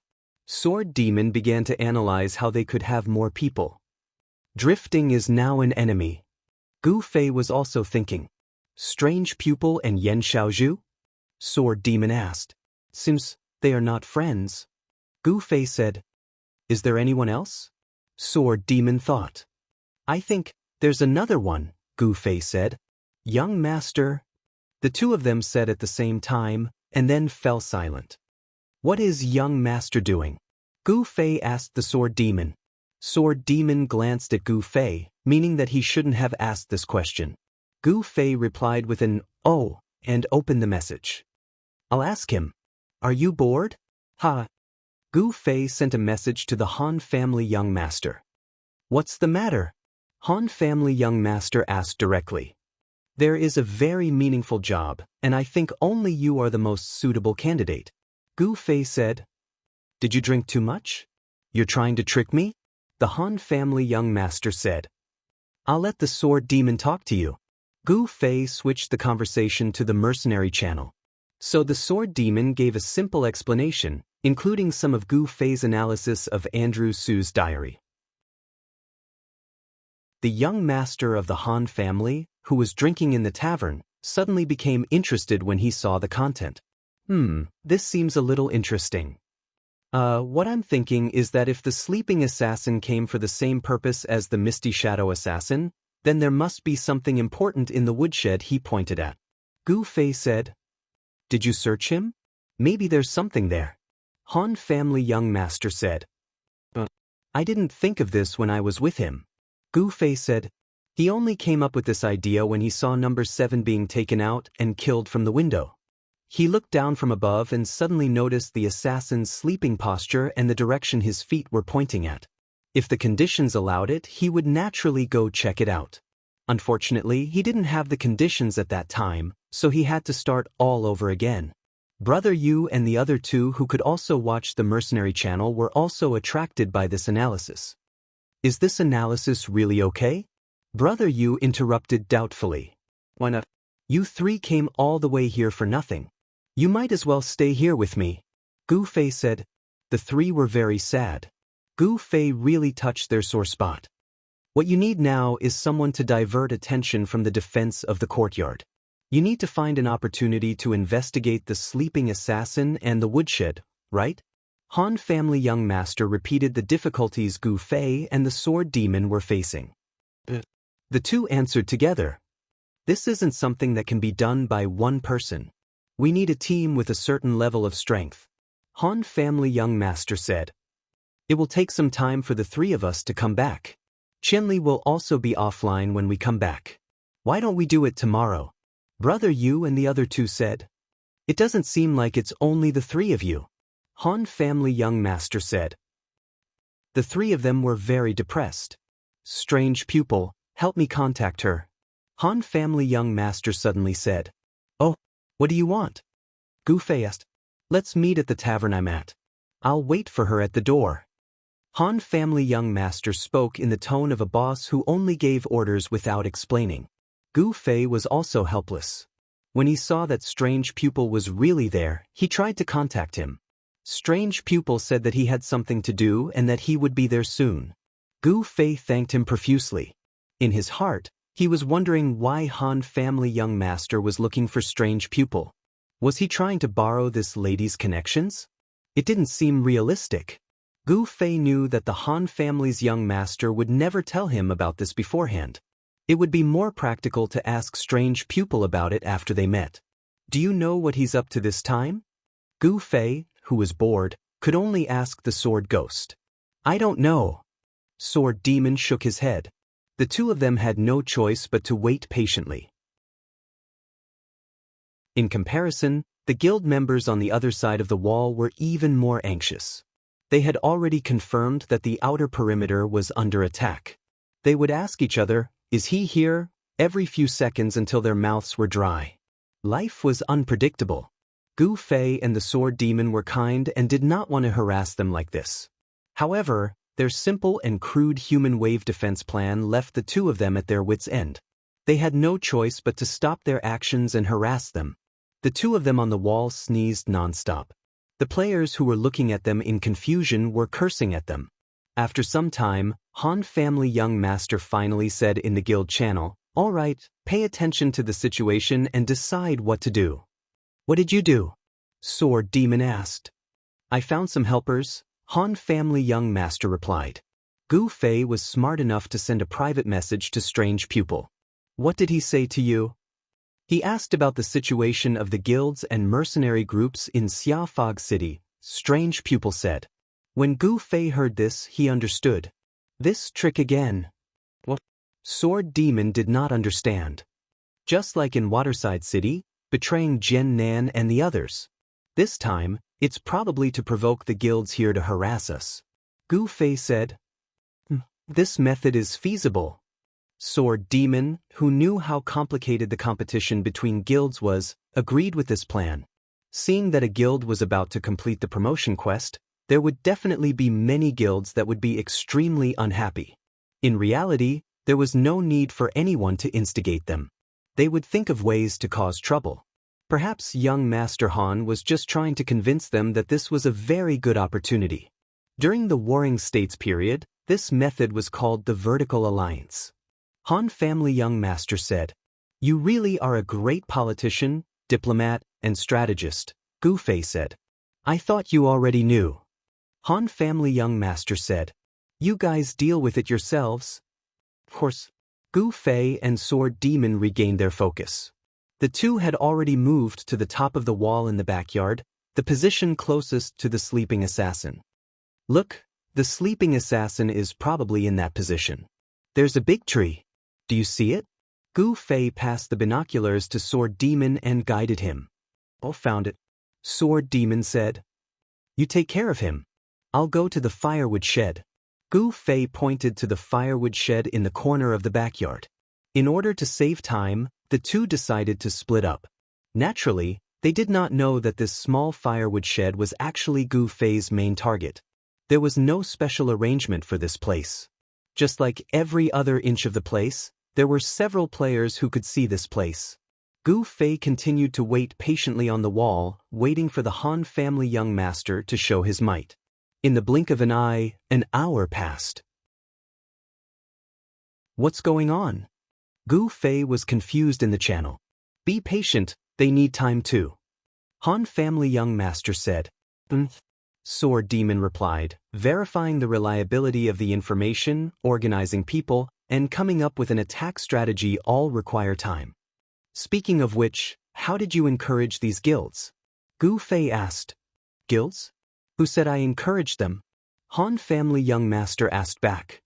Didn't you say? Gu Fei was shocked.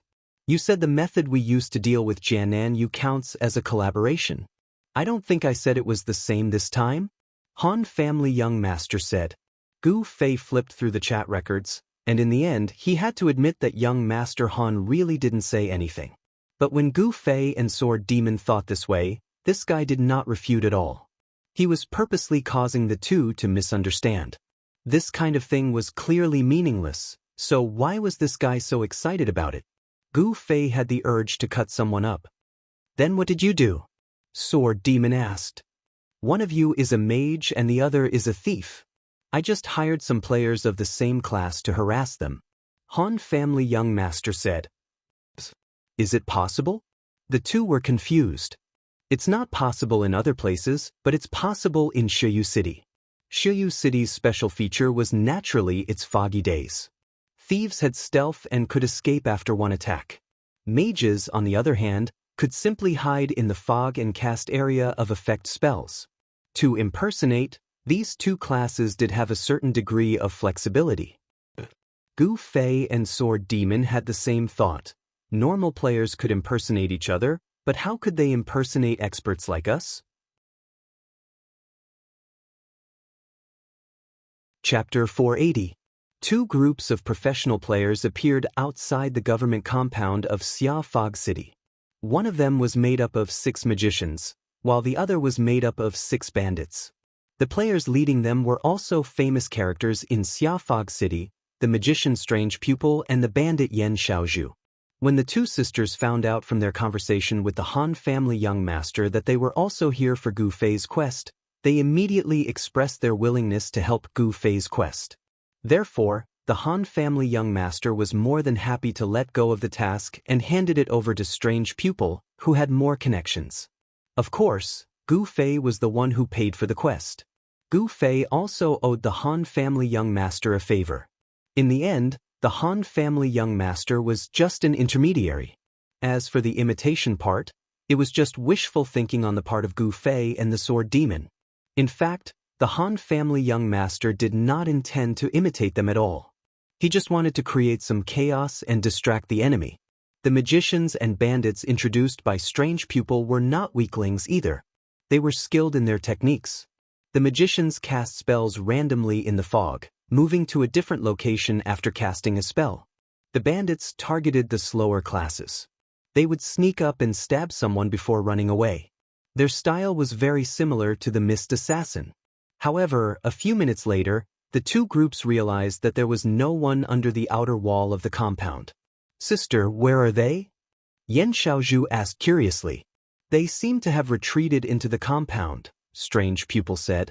Without the fog in the compound, the harassment tactic could no longer be carried out. The Strange Pupil sisters did not expect to have nothing to do so soon. They did not know if it was because they had completed their mission. In any case, they first informed Gu Fei of the situation. How could this be? Gu Fei was stunned. They thought that the constant harassment outside the compound would force the enemy to strengthen their forces outside the compound. Therefore, they would mobilize the defensive forces inside the compound. Who knew that the enemy would retreat in order to advance and harass the people outside the compound?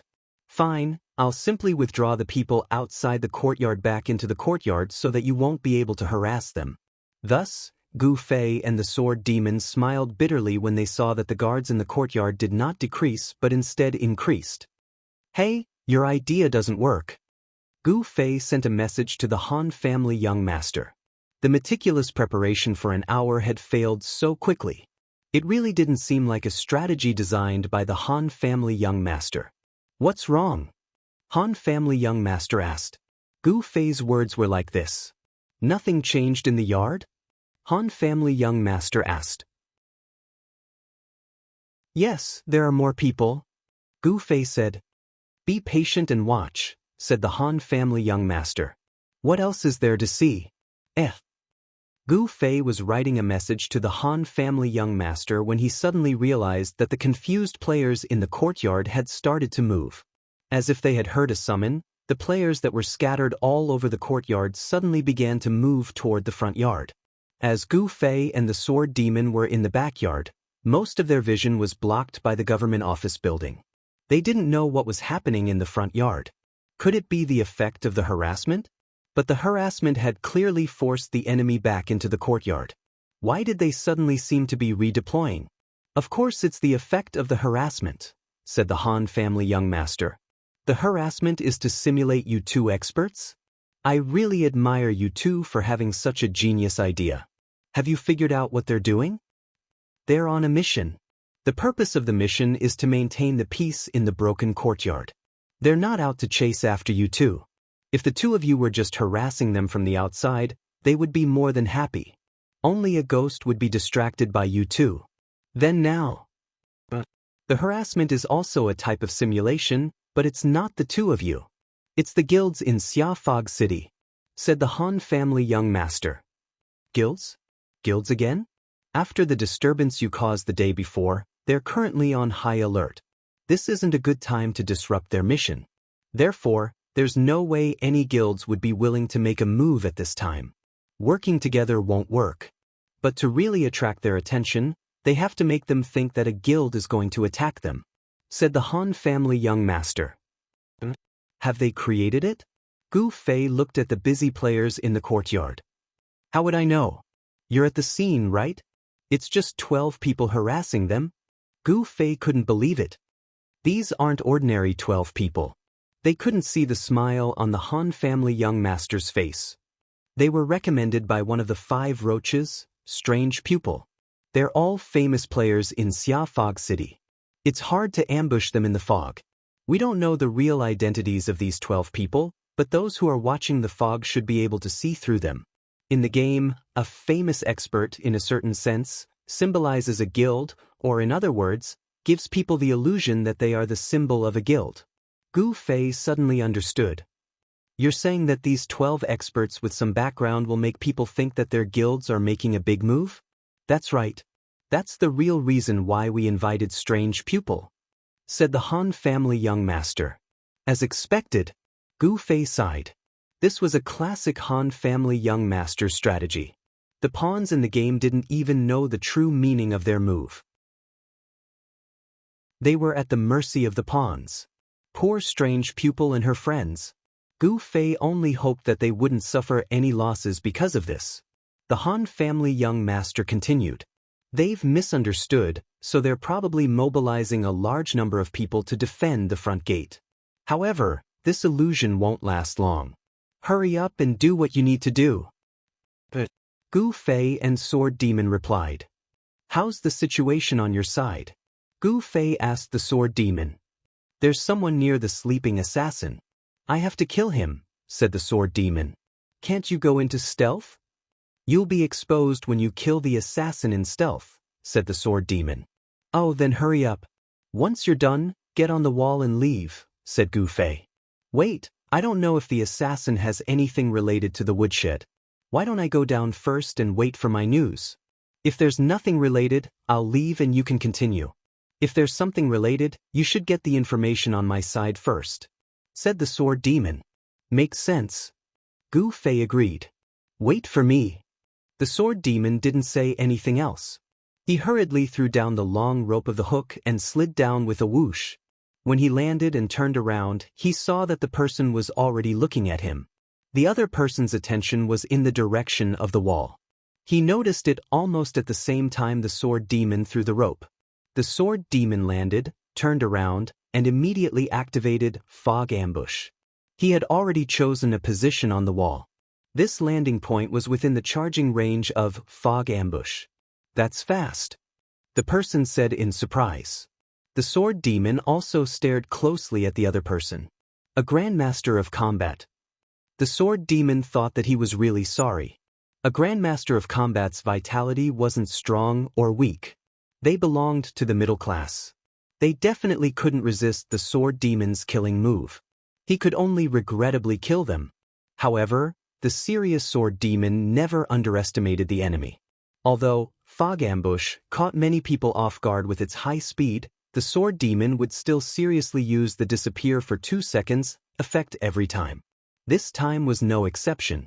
After checking the distance between the two sides, the sword demon activated the skill's special effect and instantly disappeared. Even Gu Fei said that this disappear effect was extremely difficult to deal with. This made the sword demon full of confidence in this move. Gu Fei was already the strongest existence in his eyes. However, just as the sword demon's dagger was about to stab, the person suddenly made a move. His body suddenly sank, and his left hand opened from the bottom up.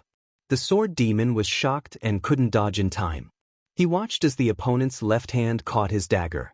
The disappear state was immediately interrupted. The sword demon's face was full of surprise, but he also saw the same surprise on the opponent's face. He seemed to hear the opponent muttering, "Isn't it too fast?" The dagger was caught by the opponent and the disappear state was eliminated, but the skill wasn't completely interrupted.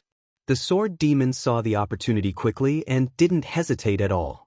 He continued to stab the dagger. However, the opponent's reaction wasn't slow either. He quickly realized that the attack didn't stop there. He immediately reached out with his right hand and held his left hand. Both arms stretched out together, firmly supporting the sword demon outside. The sword demon was very depressed. If it was any other profession at this time, they would definitely be seriously injured. The hand was also a part of the body. Holding the dagger to resist the impact of the skill would also cause their HP to drop. However, the guy in front of him was a Grandmaster of Combat. The Grandmaster of Combat's weapon was a glove, so their hands were equivalent to weapons. Holding the dagger was equivalent to an ordinary player using their weapon to block the sword demon's dagger. Most of the damage was eliminated. The damage was eliminated, but the impact was not reduced. The sword demon's misty ambush was really powerful. It actually pushed the person forward. However, the moment the skill ended, the sword demon was in a dilemma. His dagger was still held tightly by the opponent. How could he continue to attack? Let go of the dagger and start again? He was even more reluctant. In desperation, the sword demon could only kick out. This kind of attack didn't do much damage.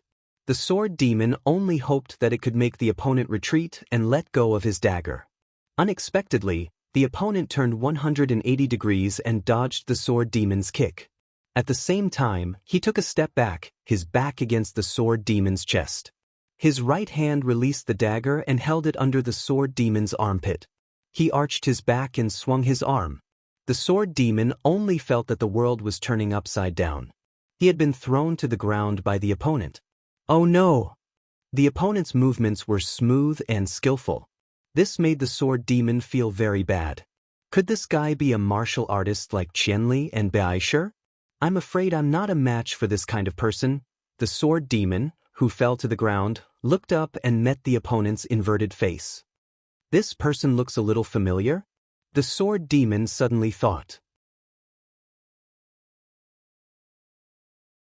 Chapter 481. That was close. Sword demon heard the Grandmaster of Combat who was looking back at him muttering, "What a novel skill. It can actually disappear in the middle of a dash. I wonder if I can block it if I touch you again." This guy, what is he blabbering on about instead of seizing the opportunity to kill me? Sword demon was puzzled, but he didn't want to miss such an opportunity. He quickly rolled on the ground and got up, looking at the opponent with full vigilance. In the end, he saw that the opponent had no intention of making another move. He leaned lazily against a big tree behind him, looked at Sword Demon and said, "Didn't you notice that your skill's disappearance is different from stealth? After disappearing, there will still be a shadow?" Shadow? Sword Demon was stunned. But he soon saw the opponent pat his head and continue, "Oh, I forgot. In this city, except in this courtyard, there will never be a shadow." Sword Demon finally understood. He had always been curious about the name of this skill, Fog Ambush, but it seemed to have nothing to do with fog and shadows. Now it seemed that it was a flawless skill in the fog. In this courtyard, Sword Demon looked up at the sky. The sun was blazing, and the shadows of every object on the ground were clear. And outside this courtyard, in the heavy fog, how could there be any shadow? This flaw of fog ambush was naturally covered up, and Sword Demon and Gu Fei were completely unaware that there was such a weakness. But the opponent noticed it the moment they fought, so he wasn't an ordinary character. "Who are you?" Sword Demon asked. "My name is Wind String," the opponent replied. "Where's the guy with you?" Wind String, one of the top 10 grandmasters of combat, was he also someone who saw flowers in the fog? Moreover, this person seemed to know Kung Fu like Qianli. This wouldn't be easy to deal with. Sword Demon thought in his heart, and had already sent an urgent signal to Gu Fei. "I met a grandmaster of combat, and he seems to know Kung Fu too." The first thing Gu Fei felt after receiving this news was happiness. He actually had another opponent to fight against. Compared to this, the assassination of Giordano was not even worth mentioning. Gu Fei immediately gave up on sneaking into the small woodshed and excitedly ran in the direction of the Sword Demon from the top of the wall. At the same time, he sent a message to the Sword Demon, "How are you?" "I'm fine." Sword Demon wondered why he was fine. Just based on the fact that the other party was able to neutralize his Misty Shadow ambush, he knew how powerful he was. He should not be a match for him, but the problem was that the other party did not seem to have any intention of making a move, so the problem of not being a match for him naturally did not exist. Knowing that he was no match for him, Sword Demon would not rashly challenge him. If the cooldown of Misty Ambush was over, he could try again. As for now, he would wait for Qianli to deal with him. Sword Demon was always full of confidence in Gu Fei. The distance between the two of them was not far. With Gu Fei's speed, he arrived very quickly. With a glance, he saw the Sword Demon who was on full alert in the courtyard below, as well as the Grandmaster of Combat who was leaning against a tree without moving. "I'll deal with him. You go check on the sleeping assassin." After Gu Fei sent a message to the Sword Demon, he flew down from the wall. "Watch my sword!" Gu Fei shouted in the air. It was rare for an opponent to appear. He did not want to kill the other party in one hit because of a sneak attack. Therefore, this slash not only reminded the other party, but also did not use double flame flash. Gu Fei actually wanted to confirm the other party's skills. After all, the person who said that the other party knew Kung Fu was Sword Demon. The Sword Demon was indeed an outstanding gamer, but in terms of Kung Fu, Wind String heard the shout and looked up. He saw Gu Fei swinging his sword in front of him, but he was still calm. His upper body bent down so that his head almost touched the ground, but his right leg was lifted. Sky Drill! How is this possible? This was the most surprised Gu Fei had ever been since he entered the game. He was so surprised that he hesitated during the fight, and the kick landed on his lower jaw. Gu Fei flew out and hit the wall in the shape of a cross. That's right, it was Sky Drill. Gu Fei believed his eyes. This was what surprised him, because this Sky Drill was one of the moves in Gu Fei's Kung Fu. Although in the martial arts world, there weren't many sectarian views, each sect and clan would still keep a few special skills as a secret. This Soaring Sky Drill was one of the Gu clan's leg techniques that wasn't taught to outsiders. Apart from the Gu clan, no one else would be able to use it. Our family, would there still be people who would play online games? This made Gu Fei feel very confused. Other than him, the people in his family who practiced Kung Fu were all uncles who were over 50 years old. It seemed like they were a group of people who would not have much interaction with online games. Gu Fei landed on the ground from the wall and steadied himself. At this time, Feng Xian had already stood up and turned around. "Gu Xian." Gu Fei called out the other person's name. This Feng Xian was indeed a member of the Gu family, and he was the same generation as Gu Fei. This was his second uncle's child, and his name was Gu Xian.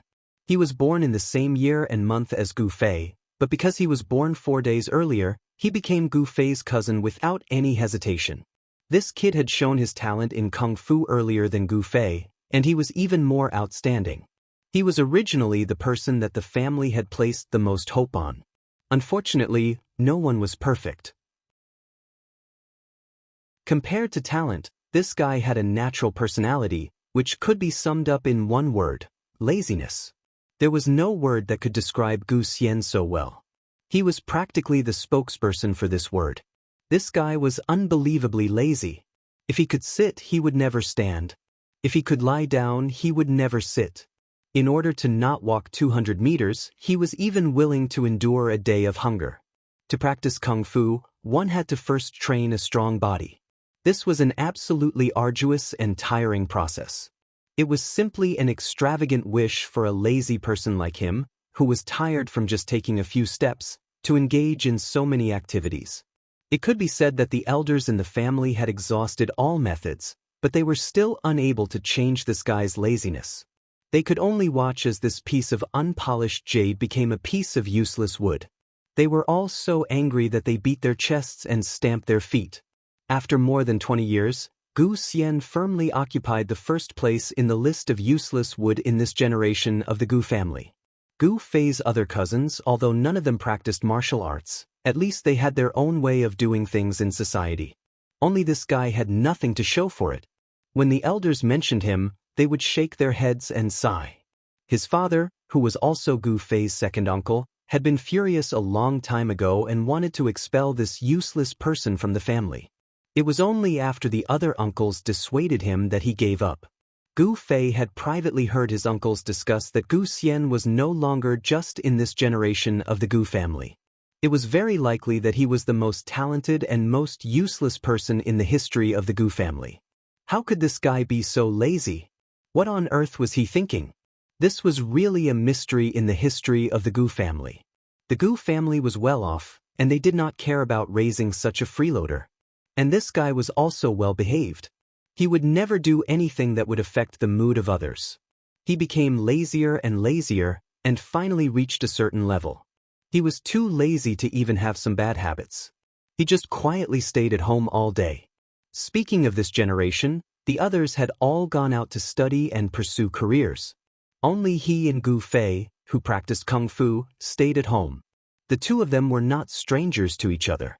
However, after Gu Fei left home, he had not seen this guy for a long time. He also did not contact him, because this guy was too lazy to even pick up the phone. Video sorcerer? It really is you. Gu Xian looked at Gu Fei and smiled. Gu Fei was not surprised that Gu Xian could tell that he was the video sorcerer. Although he was lazy, he could not erase Gu Xian's talent. Gu Fei still remembered that when he practiced kung fu as a child, this guy just lay lazily on the side and watched, and could often point out his problems. In terms of talent, this guy was definitely above him. Thinking of this, Gu Fei could not help but sigh. Like the elders in the family, he also felt that it was a pity for this cousin. You guys know each other? Sword Demon saw the signs. More than that, we are a family. Gu Fei said. Oh. Sword Demon let out a long sigh. With this kind of relationship, no wonder the other party did not make things difficult for him. Thinking of this, Sword Demon went to search for the sleeping assassin. As expected, Gu Xian did not have any intention of stopping him. Why are you so diligent in playing online games? Gu Fei asked. I also need to find some fun. Is there anything more suitable for me than this? Gu Xian said. This, you often have to run around, don't you find it annoying? Gu Fei said. It's annoying, so I always forcefully log off. Gu Xian said. Sword Demon, who was still listening to the conversation between the two, was shocked. He always forcefully logged off, which meant that the problem was quite serious. The system clearly stated that forcefully logging off could rewind the content, including experience, money, skill proficiency, equipment, and everything that a player could have. This guy always forcefully logged off, but he could still be one of the top 10. Although it was only the top 10 Grandmasters of Combat, it was still amazing. Gu Fei was not too surprised. For this lazy guy, running around between the offline area and the leveling area every day was definitely an incredible thing. Staring at a leveling area and forcefully going up and down every day, this could be his gaming style. What are you doing here? Gu Fei asked. Gu Xian laughed. They specifically found me to deal with someone. When I heard it was you, of course I immediately rushed over. You can't have forgotten that bullying you is a great pleasure for me, right? Gu Fei gritted his teeth. This really brought back some very bad memories. When he was younger, when Gu Xian was not lazy to a certain level, it was common for him to cheat him of food and drink. After that, as mentioned just now, when this guy pointed out the problem in the process of training, it was actually this guy mocking Gu Fei. Today, Gu Fei was at the level of stars in the Gu family, and Gu Xian was at the level of a passerby that no one cared about. But in his heart, Gu Fei was very clear that if Gu Xian was not so lazy, his current position would have been his. Chapter 482. Gu Fei was completely aware of Gu Xian's abilities. Although he didn't practice martial arts, it wasn't to say that he didn't know. It was just that because of the limitations of his body, the speed and power of his moves weren't on the same level as Gu Fei's. But right now, this was a game. The body's abilities had already become the game's attributes. In other words, the one who was limited was Gu Fei as a mage. Gu Fei was well aware of this, and Gu Xian seemed to be aware of it as well. Otherwise, with Gu Xian's geek physique in real life, Gu Fei could easily slap him to the ground for 3 days. If Gu Xian was aiming for a vital spot, he might even be slapped to death. Otherwise, why would Gu Xian cause Gu Fei less and less trouble in recent years? But in the game, everything was really hard to say. I say, what's wrong with you? Why did you choose a mage? Gu Xian said. I was careless. I can't change anymore. Gu Fei said. Stupid. Gu Xian scolded. At this time, Sword Demon had already returned from happily searching the sleeping assassin. He opened his palm and extended something in front of Gu Fei's eyes. I found a key. There really is something. Gu Fei was surprised. Could it be the one to open the door to the woodshed? Let's go try. Sword Demon suggested. Gu Fei looked at Gu Xian. What are you guys doing? Gu Xian asked while picking his ears.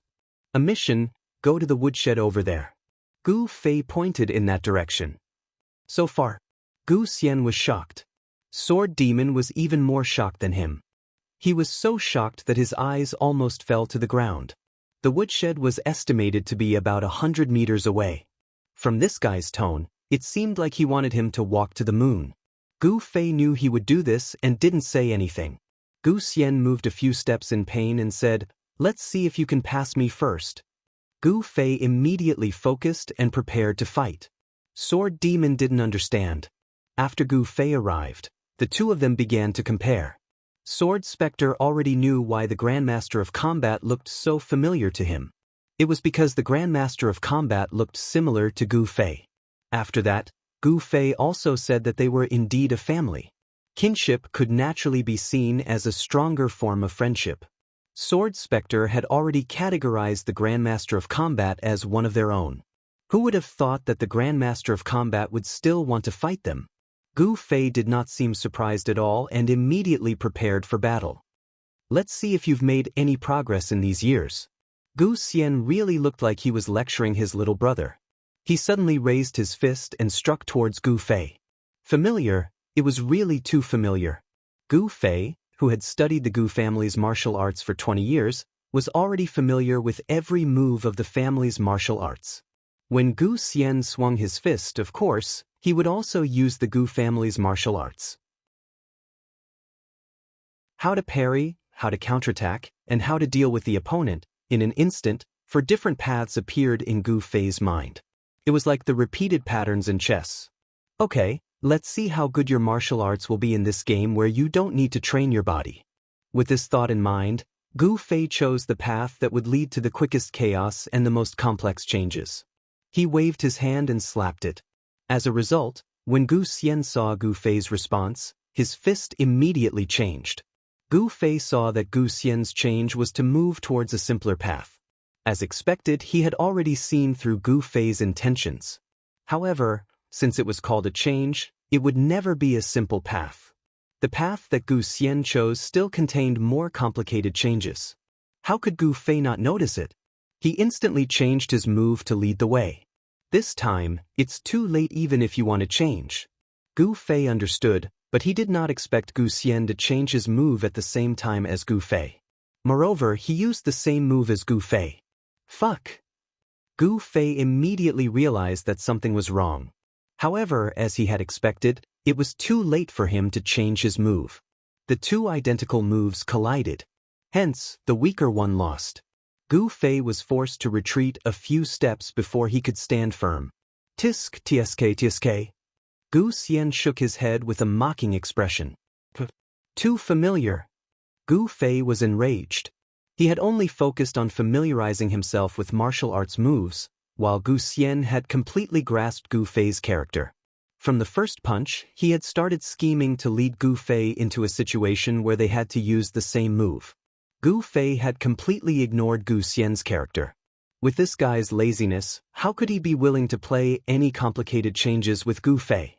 When he thought of this, he would naturally realize that this guy had ulterior motives and would naturally be on his guard. Unfortunately, it was too late for regrets. In this round, Gu Fei had already lost. Again. Gu Xian waved at Gu Fei, indicating for him to make the first move. Watch my sword. Gu Fei adjusted his mood and suddenly thrust his sword. Gu Xian saw it clearly and shouted, "Yo, he's using a big move." The sword flashed. It was the sword move that Gu Fei had used to defeat the 100 Lives Classic, growing in spring and growing in summer, harvesting in autumn and hiding in winter. To put it simply, this move was a set of combination skills. There were 4 parts, 2, 3, 4, or even just one of them could be used. Therefore, the changes were so complicated that even the Gu family members who were familiar with this move could not understand the true intentions of the swordsman. Not bad. Gu Xian was already a little dazzled by Gu Fei's sword flashes. This kind of eyesight as a martial artist could only be obtained through long periods of practice. Although Gu Xian was talented, his starting point was only slightly higher than the average person's. Without persistent practice, he naturally did not improve. At this time, there were no attributes in the game that could supplement this aspect. When faced with Gu Fei's tricks, he felt the same as the average person. However, Gu Xian's advantage was that he understood the moves. Although he could not see everything with his eyes, he could fill in the blanks with his brain. As he retreated, he waved his palm and actually managed to block Gu Fei's growing in spring. Just as he was about to block it, the sword flashes suddenly converged and abruptly gathered into a bundle. Ouch! Gu Xian screamed and hurriedly flipped backwards. The sword flashes swept past his nose. Gu Xian's right hand, which had been lying in ambush, reached out and gripped the blade tightly. Hee, looks like your current attributes can't fully unleash the power of growing in summer. Gu Xian laughed. However, Gu Fei only smiled and said, "Dual flame flash, flash." This time, it was Gu Xian's turn to scream. He hurriedly let go of his sword and his body freefall to the ground, narrowly avoiding the flames that lingered on the Dark Knight streamer. And Gu Fei did not take advantage of the situation to pursue with his sword. Gu Xian looked at the Dark Knight streamer that was gradually losing its flames and quickly understood what Gu Fei was thinking. He faintly smiled and said, "If growing in spring and growing in summer, harvesting in autumn and hiding in winter really had such a change, then this move would be even more amazing." Gu Fei withdrew his sword and looked at him. Gu Xian, who was lying on the ground, suddenly felt a bit dispirited. Gu Fei had a dedication and respect towards martial arts that he didn't have, so he didn't rely on the dual flame flash mixed within the sword move to continue his pursuit. In Gu Fei's heart, this was just a prank to scare him. In a competition between martial artists, this guy only wanted to rely on pure martial arts moves. "It's so boring," Gu Xian muttered as he looked at the sun in the sky, which was rarely seen in Xiaowu City. "You guys go, I'm going to sleep for a while." Gu Xian laid on the ground and didn't get up. "What's your name? I'll add you." Gu Fei said. "Feng Xian." Gu Xian said. Chenli drunk. Gu Xian clearly received a system notification at this time. "What kind of lousy name is this? You named it yourself?" "Ha." Gu Xian laughed so hard that he almost rolled on the ground. Gu Fei didn't pay attention to him and dragged the sword demon to the woodshed. Who the hell is this person?" The sword demon looked at Gu Xian as if he was looking at a weirdo. "My cousin." Gu Fei was quite unwilling. Damn, he lost in those 4 days, and it was a defeat that he didn't even have a chance to get back at. He's also very strong. The sword demon sighed. To be honest, he didn't know who won or lost, but he felt that the two seemed to be about the same. You can even deal with him. Gu Fei said. How is that possible? The sword demon still had self-awareness. Stealth backstab. Gu Fei taught him. Stealth can work. The sword demon was surprised. Of course, how could he feel the killing intent? Gu Fei said, this kind of miracle that was produced by the body's natural reaction, consciousness, intuition, aura, and other complex things was something that Gu Xian, who didn't practice and only used his brain at most, couldn't have. Gu Fei was 100% sure. Is that so? The sword demon said as he looked back at Gu Xian and suddenly shouted, someone's coming. Gu Fei hurriedly looked back and saw a group of people coming from the side of the building. It was the players who were looking at things in the fog. Just as the young master of the Han family had said, they had to move quickly. It was very easy to see through the fog that there were guilds attacking, but it was just a misunderstanding. Perhaps they would have noticed it even before they had all gathered. At this moment, it seemed that the Han family young master's judgment was indeed correct. Let's go. Gu Fei dragged the sword demon and ran towards the small woodshed. The government building was divided into 2 sides and people had already arrived. However, Gu Fei estimated the distance and felt that with his and the sword demon's speed, they could still rush into the small woodshed. Where's your cousin? At this critical moment, the sword demon's loyalty could be seen. He only met him once, but because he was a friend of a friend, he already saw him as his own brother. Don't worry about him, he definitely has a way. Gu Fei urged the sword demon. On Gu Xian's side, the people who were looking at things in the fog arrived in a moment. The leader was one of the core members of the group. Seeing that Gu Fei and the sword demon were running away while Feng Xian was lying here comfortably, he was furious. Feng Xian, didn't you say that I'll leave this side to you? How can you let them run away? Gu Xian didn't move and just looked up at the person in front of him. What can I do? I only realized that he's my relative when I came over. The person was startled and couldn't find any words to refute. There was a hot-tempered brother beside this person who slashed at Gu Xian with his sword.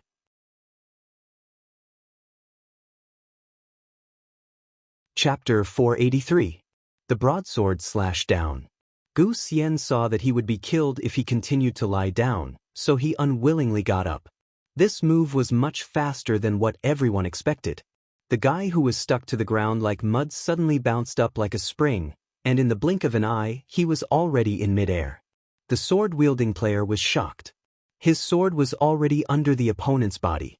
When he tried to adjust, his vision turned black, and the opponent's foot was already deeply imprinted on his forehead. He wanted to retaliate, but he did not expect the opponent's attack to be faster than his. His forehead was immediately followed by a second kick. Compared to the person involved, the others felt that this was an exciting performance. The Grandmaster of Combat who bounced up, in the blink of an eye, had already taken a few steps towards the sword-wielding warrior. After his body fell to a certain distance, he threw a few more punches. The Grandmaster of Combat who witnessed this scene was even more mesmerized. So it was possible to perform heavy punches, hooks, and bouncing kicks, like this in the air? Wait a minute. Could it be done like this as well? The poor warrior suffered a flurry of punches and kicks.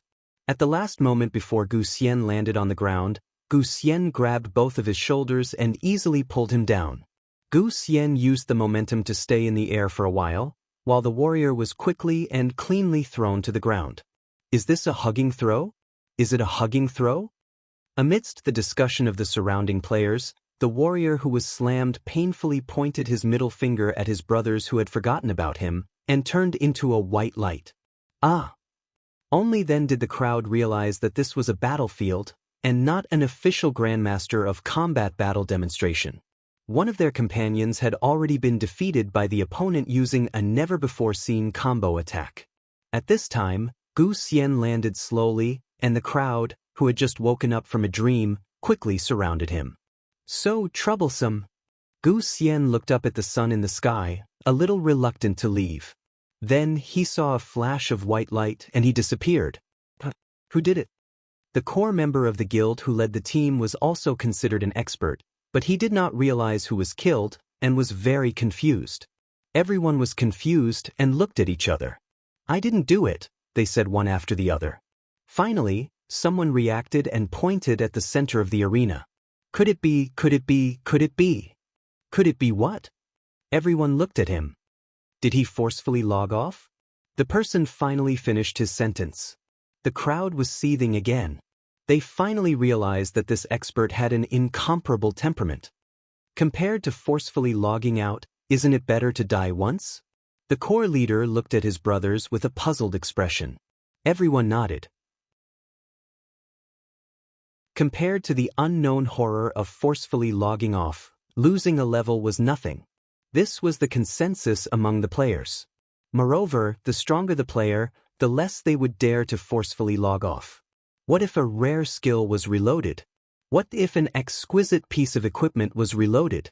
It was not as if such a thing had never happened before. With such a large group of players, tragedies such as the one mentioned above had already happened and come out to complain.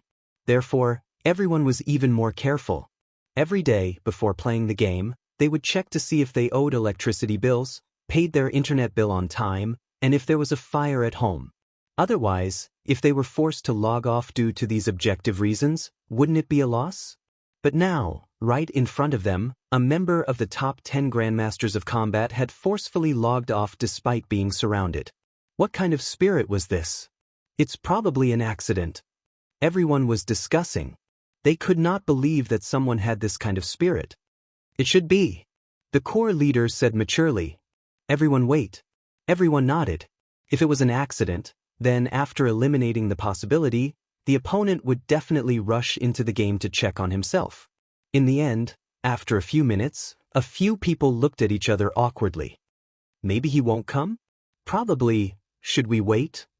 On the other side, Sword Demon followed Gu Fei as he ran and looked back to see the entire situation. Gu Xian's ability to get up and defeat the warrior in seconds made Sword Demon once again confirm that he was definitely not this person's opponent in a head-on fight. After that, he calmly logged off after being surrounded by the crowd. This calmness made Sword Demon even more certain that this person was definitely not a proper online player. When the two rushed to the door of the small woodshed, the group of people who were originally closer to them were surrounding the place where Gu Xian had forcefully logged off, and the group of people who had come out from the other side of the government building were even closer. The door of the woodshed was so rotten that Gu Fei felt that he could smash it with one palm. But when he pushed the door, it did not open. Gu Fei had already noticed the rusty keyhole on the door. This push was just to test it. Gu Fei shouted. The sword ghost stepped forward and smoothly inserted the key. With a twist and a push, the door opened with a squeak. The two of them hurriedly rushed in and closed the door behind them. The entire woodshed was as dilapidated as the door. There were a few holes in the walls and roof, causing the room to at least have some dim light. The two of them quickly scanned the interior of the room and walked towards a hole where they could observe the outside of the room. Then they stopped at the same time. They shouldn't be able to come in, right? Gu Fei said. Probably, Sword Demon said. Since the door was locked, then according to normal game common sense, even if the door was dilapidated, it was impossible to enter without a key. It was with this inference that Gu Fei rushed into the woodshed with Sword Demon without hesitation. At that time, throwing the flying hook and climbing over the wall was a little urgent. Gu Fei was not very confident, let alone Sword Demon who was far less skilled than Gu Fei. Therefore, Gu Fei decided to hide in the woodshed for the time being. As for how to escape later, he could only think about it later. I'll keep an eye on it. You search the house. Sword Demon continued to walk toward the hole. Although he deduced that the other party could not open the door, he was still a little nervous. After all, this game was still a little different. Gu Fei began to carefully inspect the house. Not long after, he heard the sound of knocking on the door. The knocking soon turned into a strong impact. The whole woodshed seemed to be shaking, and dust kept falling down. However, the dilapidated wooden door still stood. Gu Fei and Sword Demon were finally completely relieved. The system's own things were awesome. Sword Demon no longer stared outside the house. There were more and more people outside, and then they were helpless against a small broken door. Sword Demon turned around and checked the house with Gu Fei while saying, "Do you think they'll search for the sleeping assassin? They'll find the key?" Gu Fei said, That assassin shouldn't be here for the first time, right? It can't be that no players have come here before, right? If they have, I think everyone will go up and search after seeing such an NPC. However, we can still find the key today, which means that the key may be a new item and not the only one." Sword Demon was worthy of being an online game veteran and understood the psychology of ordinary players very well. "What you said makes sense, but the key didn't indicate this room, right?" Gu Fei said. "Indeed it didn't. However, they can't come in, but we can. They will naturally deduce that we have the key. If someone has such a strange key in their hands, they will definitely come and try." Sword Demon said. "But no one has tried yet. They probably don't have it right now." Gu Fei said. "I hope so. Whatever, let's hurry up and search. Since we're here, we can't get out for a while." Gu Fei said. Outside the small firewood house, the guild leader 3 Size Flowing Maple had also personally arrived. Originally, he led the main force in the front yard to prepare to build a strong line of defense against a large-scale guild invasion. However, after quickly discovering that it seemed to be a misunderstanding, he immediately dismissed the people and returned to their original positions. The two teams that passed through the left and right side of the government building were actually just returning to their original positions. Because Gu Fei and the others broke through from the backyard, this was a heavily guarded area. However, as soon as they arrived, they saw the two suspicious people, Gu Fei and Sword Demon, which surprised them. Originally, they thought that there were a few people guarding this place, including the confident Wind String who had volunteered himself. Everyone thought that even if Gu Fei and Sword Ghost came in at this time and they couldn't stop them, they would at least send a message. Who would have thought that they would bump into Wind String without a word? In the end, not only did he let go of his opponent, he even killed one of their members. After 3 Size Flowing Maple came over, the core leader first scolded Wind String. Relative. 3 Size Flowing Maple listened to the relationship between the two and was a bit confused. He then looked at Drifting. Drifting smiled bitterly. "I'm not close enough to know his relative." Drifting and Gu Fei weren't that close, and the number of times they met could be counted. For example, when Sword Demon saw Gu Fei, he could see that he was similar to Gu Fei, but Drifting was far from that level. "Are they inside now?" 3 Size Flowing Maple felt that there was no point in discussing the blood relationship between the two. Everyone nodded. 3 Size Flowing Maple looked at the keyhole on the door that couldn't be destroyed. "Do they have the key? Or is it the legendary Thief's Picklock skill?" someone guessed. "That skill seems to be Thief's, right?" someone said. "Sword Demon is an assassin, right?" 3 Size Flowing Maple asked Drifting. Drifting nodded. "Where did they get the key?" 3 Size Flowing Maple was surprised. Maybe they snuck into the government hall 2 days ago to get the key. Someone made a wrong judgment. That makes sense. His wrong judgment was acknowledged by others. His mission is to assassinate Giordano.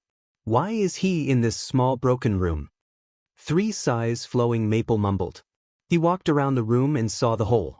He hurriedly went over to take a look. After Sword Demon left the hole, Gu Fei was still paying attention to this place. When he noticed that the light in the hole was blocked, he immediately knew what was going on. He grabbed something and threw it. "Fuck!" 3 Size Flowing Maple shouted and took a few steps back. The surrounding players looked at him and lowered their heads, hiding the smile on their faces. The guild leader of the largest guild in Cloud Fog City had his face turned black after being slapped by a handful of black ash.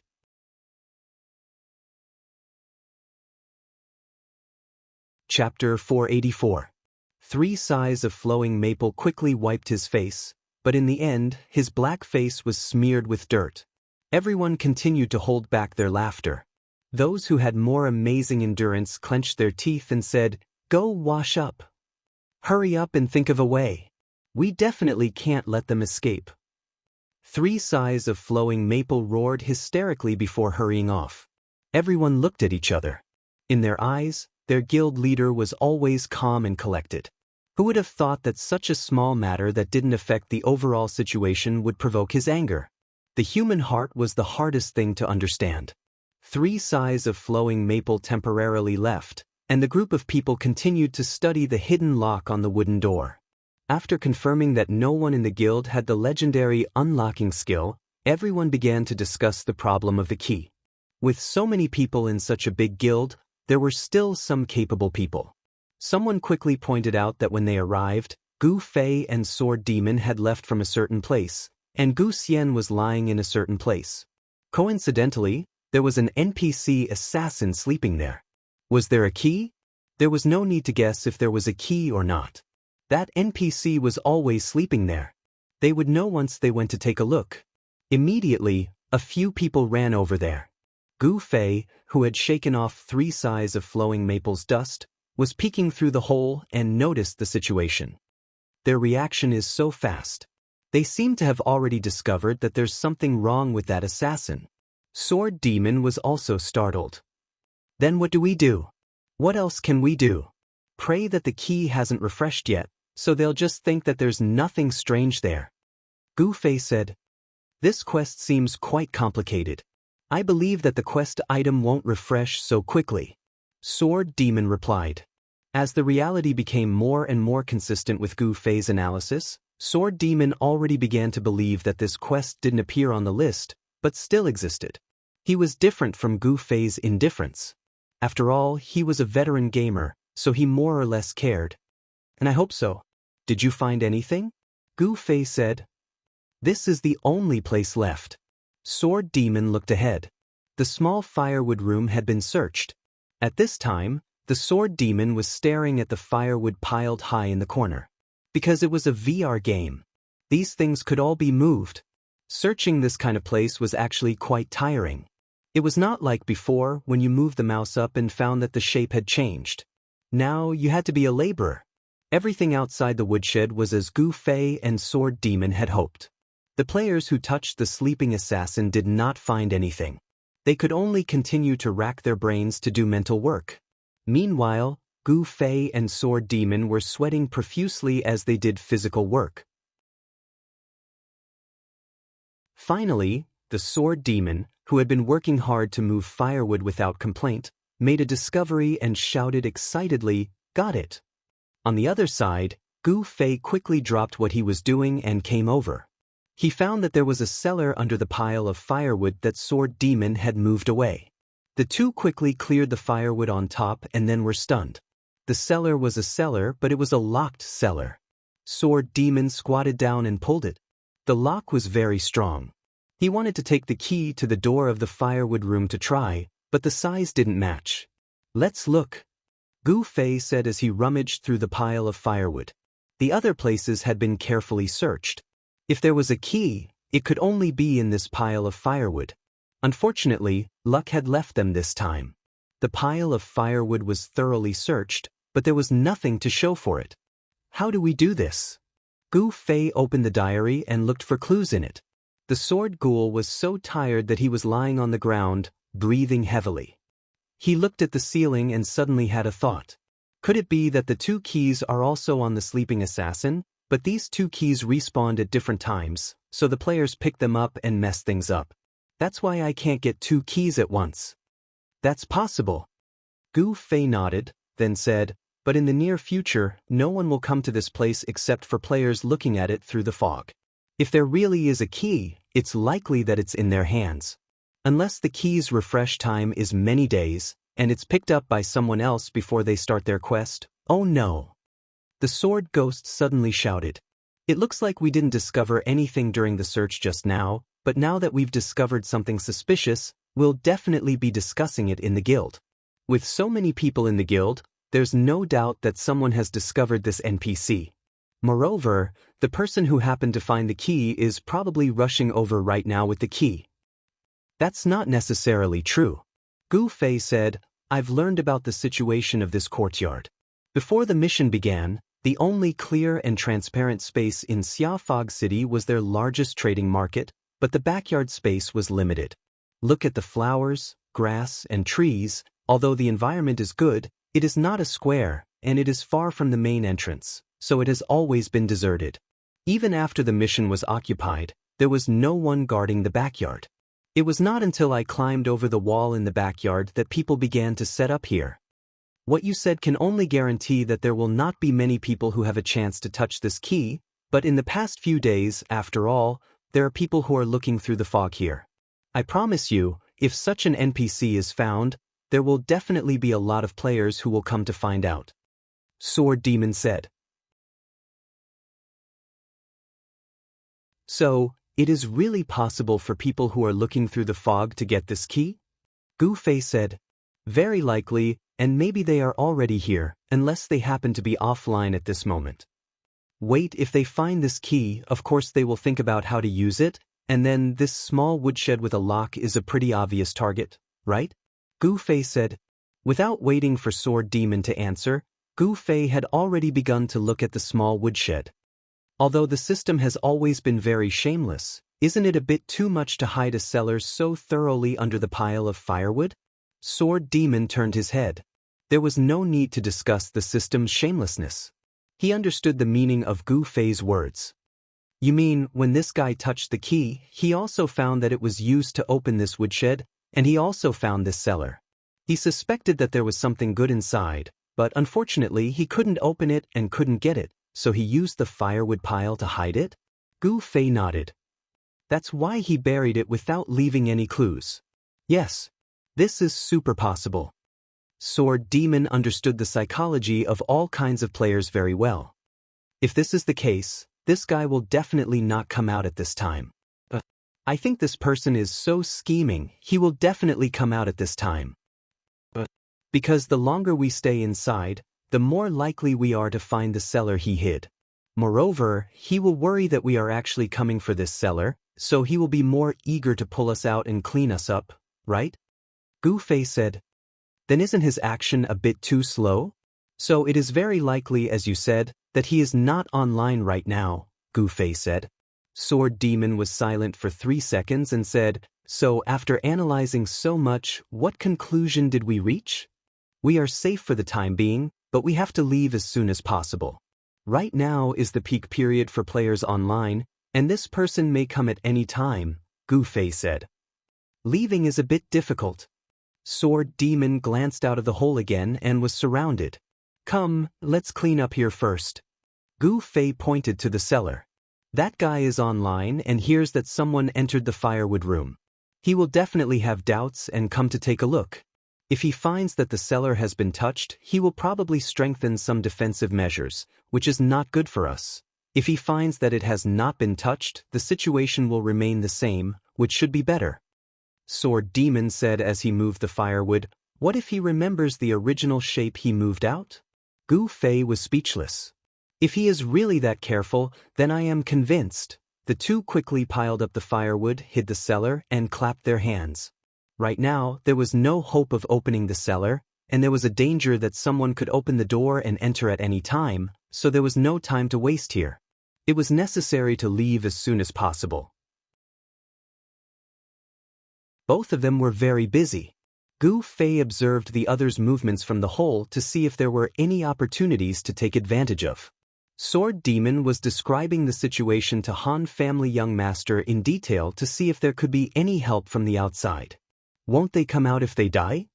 Han Family Young Master always wanted to taunt them first. Sword Demon, who was used to this, ignored it calmly and continued to talk about business. Right now, I estimate that there are about 300 people outside. The number of people observed from the small hole was limited. Sword Demon estimated based on the density of people's positions and his memory of the outside space. Let Qianli kill them all. Han Family Young Master continued to taunt. Do you have any ideas? Sword Demon continued to ignore him. Not at the moment. You can't explain the situation clearly. I have to at least observe from the overall situation. Han Family Young Master said. There is no time. Sword Demon said, the other party may open the door with the key at any time. If it really doesn't work, let's forcefully go offline first. I think this method is feasible. Gu Fei interrupted. This was actually also a taunt from Han family young master. Who would have thought that Gu Fei would agree with it? Han family young master and Sword Demon were both shocked. But forcefully going offline was something Sword Demon would never consider even if he was beaten to death. How about this? Qianli will go out and attract attention. You take the opportunity to sneak out. One dead is better than two dead. Han family young master suggested again. This method works too. Gu Fei nodded again. Absolutely not. If Sword Demon was asked to attract the firepower to cover their escape, he would do it without hesitation. But if others were to sacrifice for him, he would feel bad. Then let's just kill them directly. Kill as many as you can. If you can rush out, then do it. If you can't, then die. Gu Fei began to simplify the complicated problem. Agreed. Who says we're definitely going to die? Sword Ghost's blood was boiling. We will definitely die, but it depends on how many we can kill before we die. Gu Fei was not interested in imaginary miracles. He was fully aware of the extent of his strength in this situation. Do you want to rush out without dying? Unless you have unlimited mana. But you two just wait. There will be a chance. Han family young master suddenly threw out a sentence. Butterfly knot. There is not much plot, but a lot of dialogue. Is there anyone who likes to read the dialogue more than the plot? In fact, the plot is also hidden in the dialogue.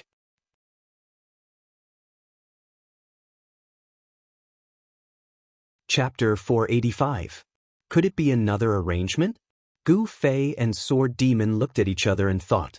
The Han family young master's thoughts were hard to guess, but compared to this, it was even harder to get his true intentions out of his mouth. The two of them could only stand guard in front of the hole, looking at each other and waiting patiently. Not long after, something unexpected happened. The players guarding outside the woodshed suddenly became noisier than before, as if something had happened. Come and look. Sword Spectre, who was observing the situation from the hole, hurriedly called out to Gu Fei and gave him a spot to observe the situation as well. With the noise, the other side clearly began to move, and many people began to return to the front yard along the way. What happened? Gu Fei looked at Sword Demon, puzzled. It's probably the arrangement that young master mentioned? Sword Demon said. What did he arrange this time? Gu Fei scratched his head. I don't know, but in short, it was as he expected. Sword Demon said. When will this guy make a mistake? Gu Fei said resentfully. Human's mood was subtle. Although at this time, if the Han family young master made a mistake, it would be a disaster for Gu Fei and Sword Demon. This guy always calculated everything, and it couldn't help but strongly stimulate the reverse psychology of humans. Gu Fei really wanted to see how this guy would react after making a fatal disaster-type mistake, even if this mistake would cost him. However, it seems that not all of them have left. Sword Demon announced bad news. This is normal. Gu Fei said, no matter what kind of trick the other side used, they won't completely give up on us. 2 turtles in a jar, right? But now I'm afraid this is our only chance. Sword Demon said. So charge. Gu Fei said. But Sword Demon nodded. Don't get caught up in the fight. Pull away from them as fast as you can and try to get over the wall. Gu Fei wasn't worried about the Sword Demon's speed. He was only worried that he wouldn't be agile enough to climb the wall and would be knocked down. Understood, said the Sword Demon. But Gu Fei reached out and pulled the broken door of the woodshed.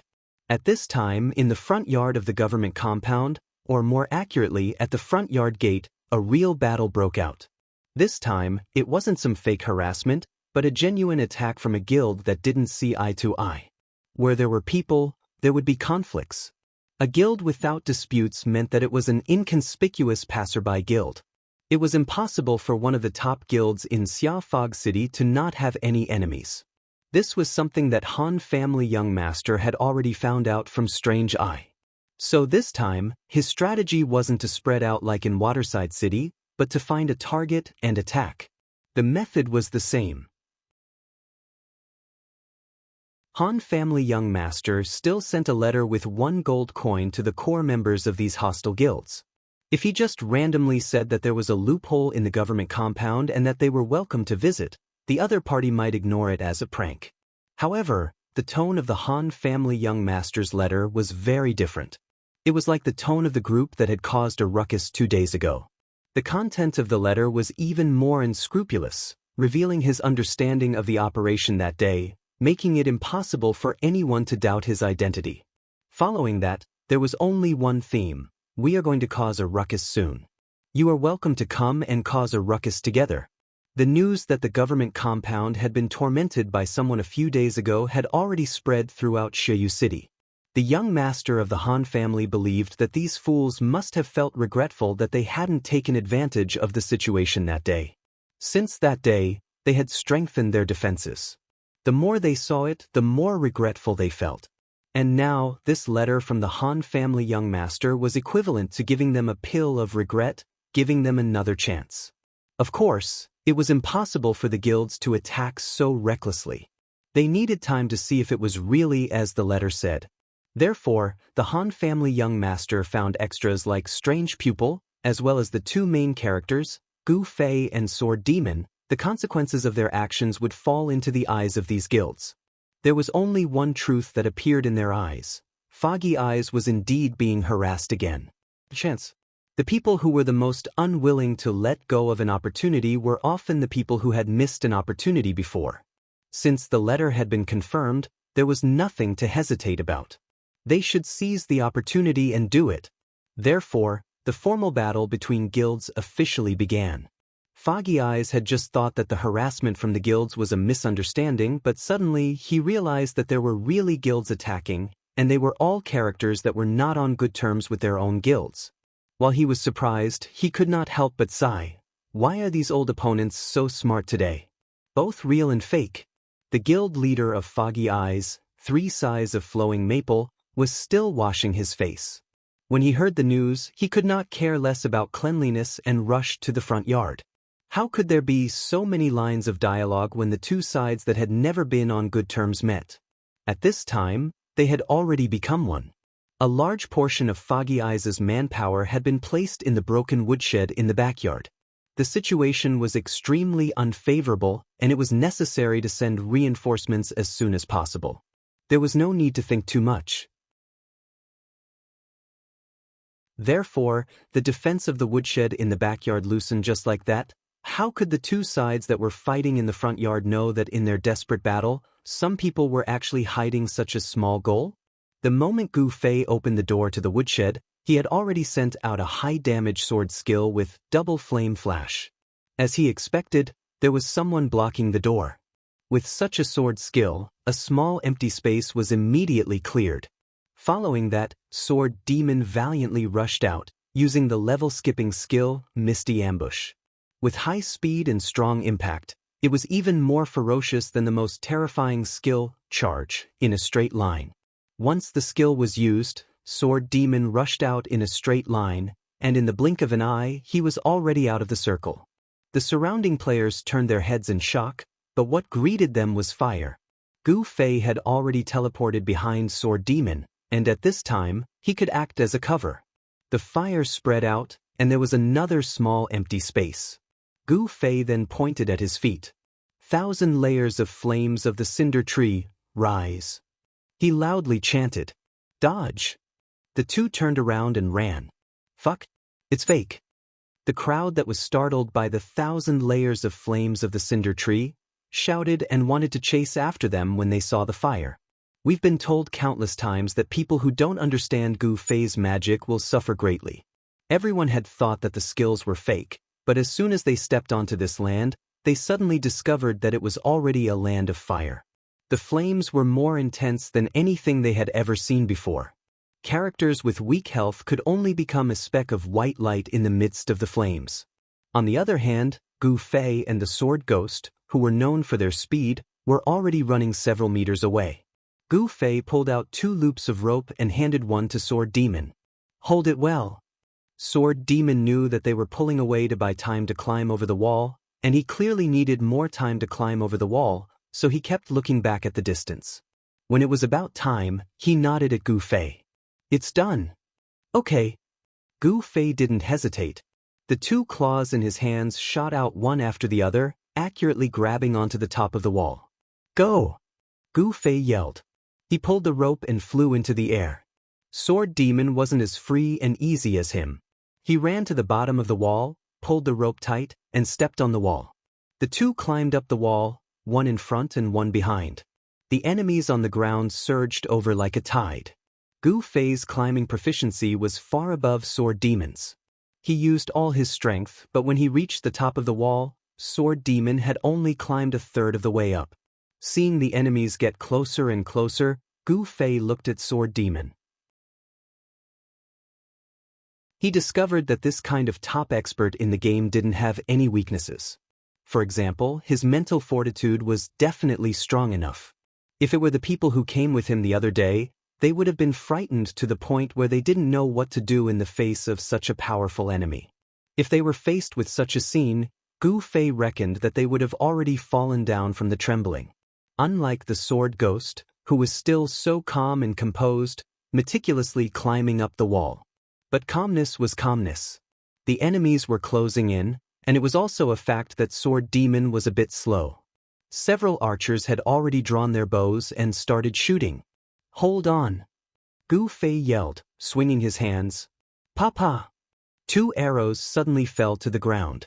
The archers could clearly see that the mage on top of the wall had thrown something that actually knocked down their arrows. Damn, it's not that exaggerated. Everyone was stunned. How lucky! I hit too. Gu Fei muttered in his heart. This was an unexpected performance from Gu Fei. He threw a total of 5 meat-cutting knives. He just wanted to try his luck. After all, the archer's arrows were too fast, and Gu Fei's throwing hidden weapons was too slow, which greatly increased the difficulty of estimating. Gu Fei had no confidence at all. He just wanted to try, but he didn't expect to bet on 2 out of 5. His luck was still good. As for the remaining 3 arrows, he missed one. Sword Demon dodged 1 arrow and took the other. He was already a step away from the top of the wall. When the second wave of archers came, Gu Fei could reach it with his sword and easily resolved it. Sword Demon grabbed the top of the wall and flipped over. He pulled out the arrow stuck behind him and let out a long sigh. That was close. Let's go! Gu Fei put away the flying hook and placed it on the other end. The two of them calmly slid down. Their infiltration this time had come to an end. As for the guild war in the front yard, it seemed like it had nothing to do with the two of them anymore. What do you think is in that cellar? At this time, the two of them were walking on the street and had already begun to discuss the continuation of their mission. They completely ignored the thousands of people over there who were risking their lives for them. This was the fate of minor characters. I don't know. Gu Fei said. What did a cellar have to do with the assassination of Giordano? Anyway, we won't know anything if we don't open it. Sword Demon said. Where can we find the key? Gu Fei muttered. Shall we go back and touch the sleeping assassin's body? The sword ghost suggested. Is there any other way? Unlock skill. I don't know if anyone knows it right now. Sword Demon said.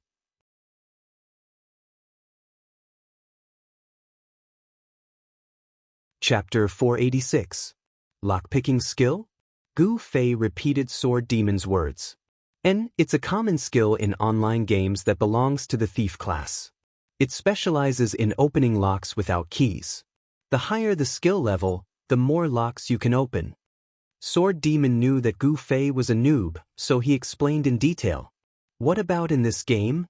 Gu Fei asked. It's a skill that belongs to the thief class. Sword Demon said. Being a godly thief and picking locks, it really is a good match. Gu Fei said, what?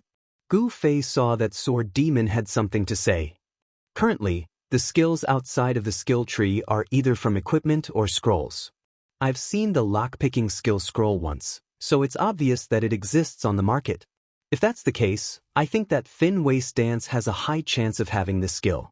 Sword Demon said. Gu Fei nodded his head. That makes sense. He thought of Thin Waist Dance, who was so greedy that she even wanted to learn teleportation. If she found a skill scroll for her own class, she definitely wouldn't miss it. Let me ask. Gu Fei said as he immediately sent a message to Thin Waist Dance. Thin Waist, do you know how to unlock? Of course. From these two simple words, Gu Fei felt a wave of pride wash over him. Thin Waist Dance's proud expression seemed to appear in front of him. Then let's unlock. Gu Fei didn't waste any time. But Thin Waist Dance didn't hesitate. Fog City. What kind of place is that? A main city. Wait a moment. Where are you? Gu Fei asked. Nonsense, where else could I be? Cloud City? Yeah. Gu Fei couldn't bear to see it. Coming from Cloud City, it was a journey of many hours, just to open a lock. For those who couldn't understand, imagine your house was in Beijing, and the key was locked, so you found a locksmith from Shanghai to open the lock. All right. Before Gu Fei could finish hesitating, Slim Waist Dance sent him another message. What's good? Gu Fei was confused. Go to the mailbox and get a scroll. Thin Waist Dance said. Gu Fei did receive a system notification saying that he had a new mail, but he didn't pay much attention to it. He was now a celebrity in the game, so he would receive letters from strangers from time to time. Most of them were boring, so Gu Fei didn't pay much attention to them anymore. Scroll? A lock-picking scroll? Gu Fei knew that there were two types of skill scrolls. One was the learning type, which allowed one to learn a skill after using it. The other was the consumption type, which allowed one to release a skill after using it. Where did you get the unlock scroll? It's a teleportation scroll. Thin Waist Dance said. Gu Fei didn't understand. After you get it, record the coordinates over there and send it back to me. Then I can use it to teleport over. Thin Waist Dance said. That works too. Gu Fei exclaimed. Even the sword demon had the same reaction.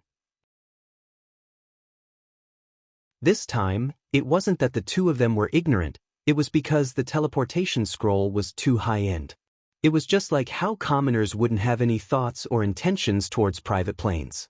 So you're saying that she'll be able to come over immediately? Gu Fei and the sword demon had already changed their route. Originally, they were going to return to the tavern to discuss their next step, but they didn't expect things to progress so quickly. Don't tell me we're going back immediately? Sword Demon said. That's not a good idea. Gu Fei felt bad for repeatedly interrupting their peaceful life. Let's wait for her to come over first. Sword Demon said. The two of them went to the mailbox to collect the goods. Halfway through, they received a message from the Han family young master. Warriors, are you out yet? I'm out. The two of them replied. What did you find? Han family young master asked. When the sword demon said this, the Han family young master immediately said, Then what are you waiting for? Hurry up. Take advantage of the commotion over there and kill them. What did you do to them? Gu Fei and the sword demon felt a chill run down their spine. They're in the middle of a guild war. Don't you want to use this chance? Han family young master said. Didn't you say that the guild couldn't be used this time? Gu Fei said.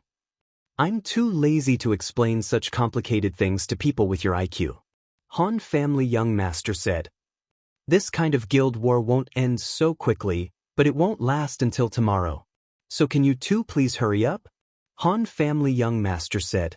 Gu Fei and the sword demon, who were strolling leisurely on the streets, immediately ran over to the mailbox. They quickly opened it and took out a teleportation scroll.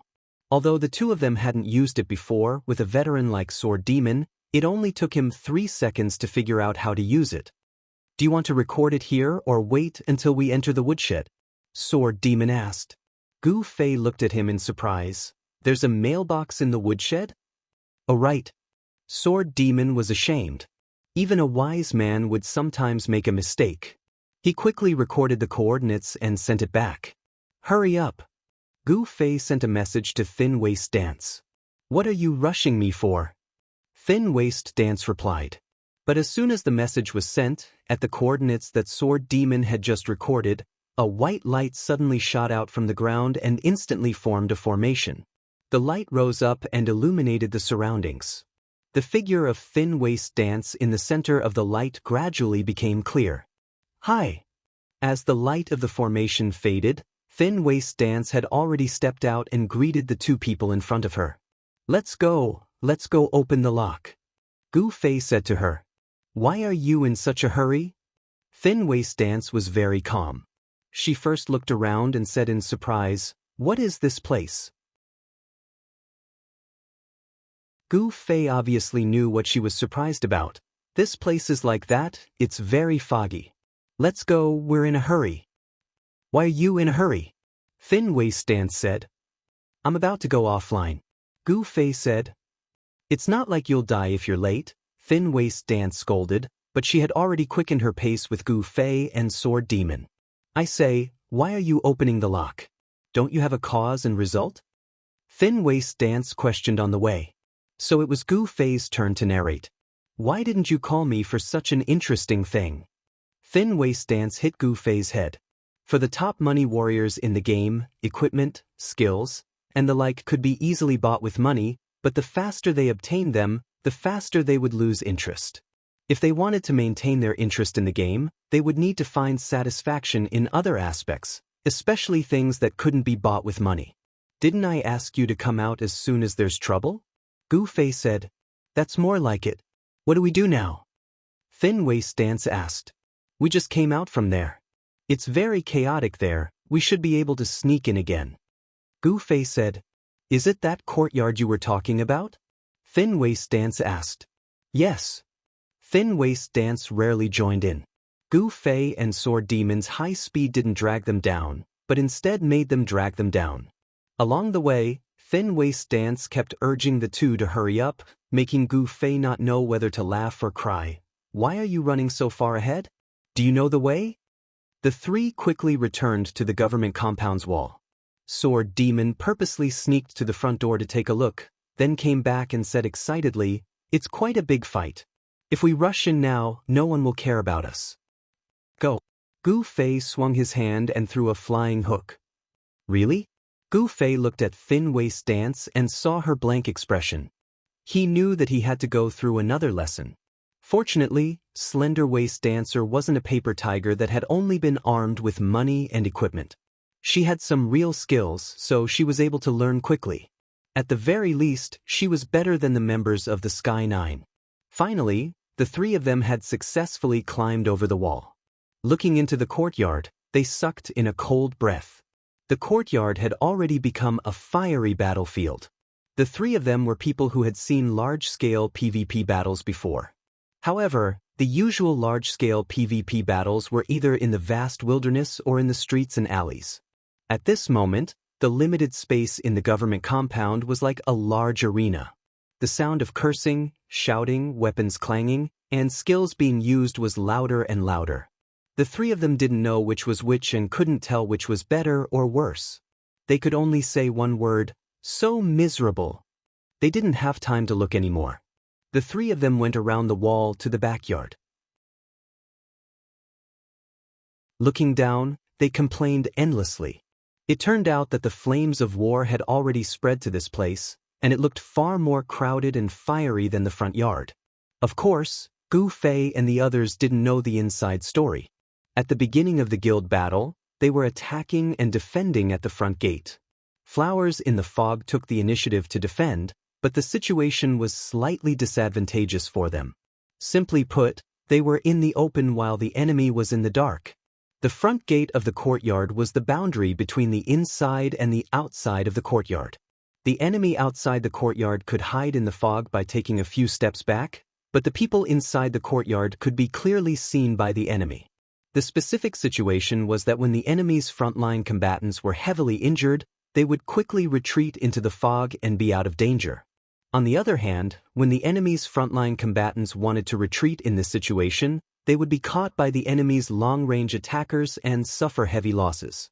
Helpless, three sighs of flowing maple decided to drag the battle back and let the enemy lose the fog as a barrier. But this time, their opponents had many guilds, and they had an overwhelming advantage in terms of numbers. Losing the defense of the front gate, the situation wasn't looking good for Flowers in the fog.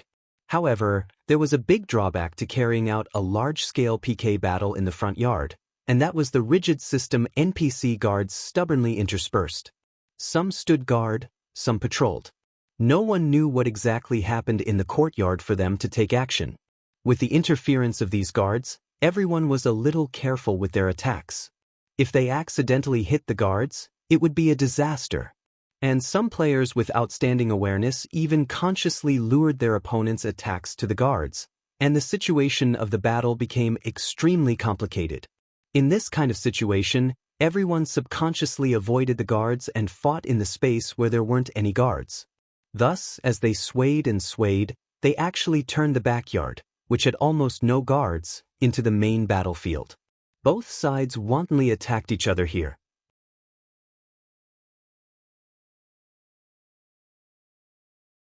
Chapter 487. Where do you think we should go? Slender Waist Dance said as she looked at the bustling scene beneath her feet. There. Gu Fei pointed to the woodshed in the corner. Because this was a very rare and high place in the courtyard, everyone was very concerned about this place, and the fight for it was extremely intense. Opportunity? Slender Waist Dance solemnly repeated the word that Gu Fei had emphasized to her before. Gu Fei's expression was tragic, and he didn't say anything. Should we wait? Sword Demon asked for their opinion. At this time, it was chaos below. Going down was tantamount to seeking death. No matter how skilled an expert was, they couldn't do anything. Sword Demon had a lot of experience in the game. In this situation, he concluded that if the three of them suddenly appeared without any characteristics of either side, they would definitely be seen as enemies by both sides, and their hatred would be greater than anyone else's. How long do we have to wait? Gu Fei muttered as he watched the battle. If individual challenges were fought back and forth in a few rounds, then team battles wouldn't end so quickly. Due to the cooperation, coordination, and recovery between each person, team battles had always been synonymous with persistence and patience. Whoever lost patience first and messed up the rhythm would be the first to collapse.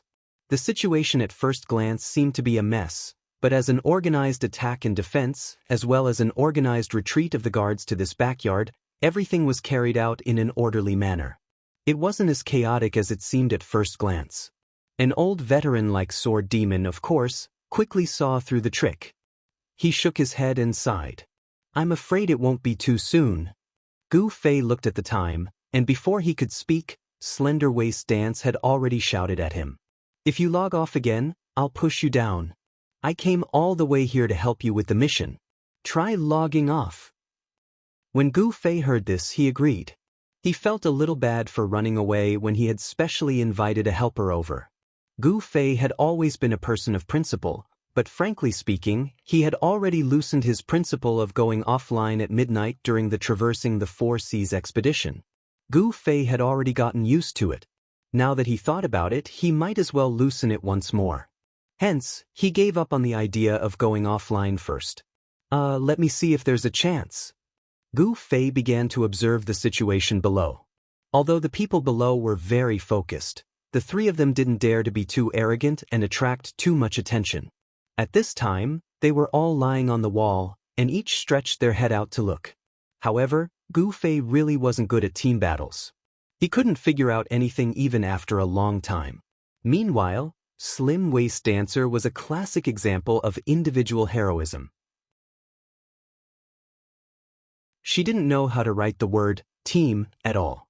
So, the two guys pretended to observe and study for a long time, but it was all in vain. In the end, it was Sword Ghost who figured it out. There's a chance. Sword Demon suddenly.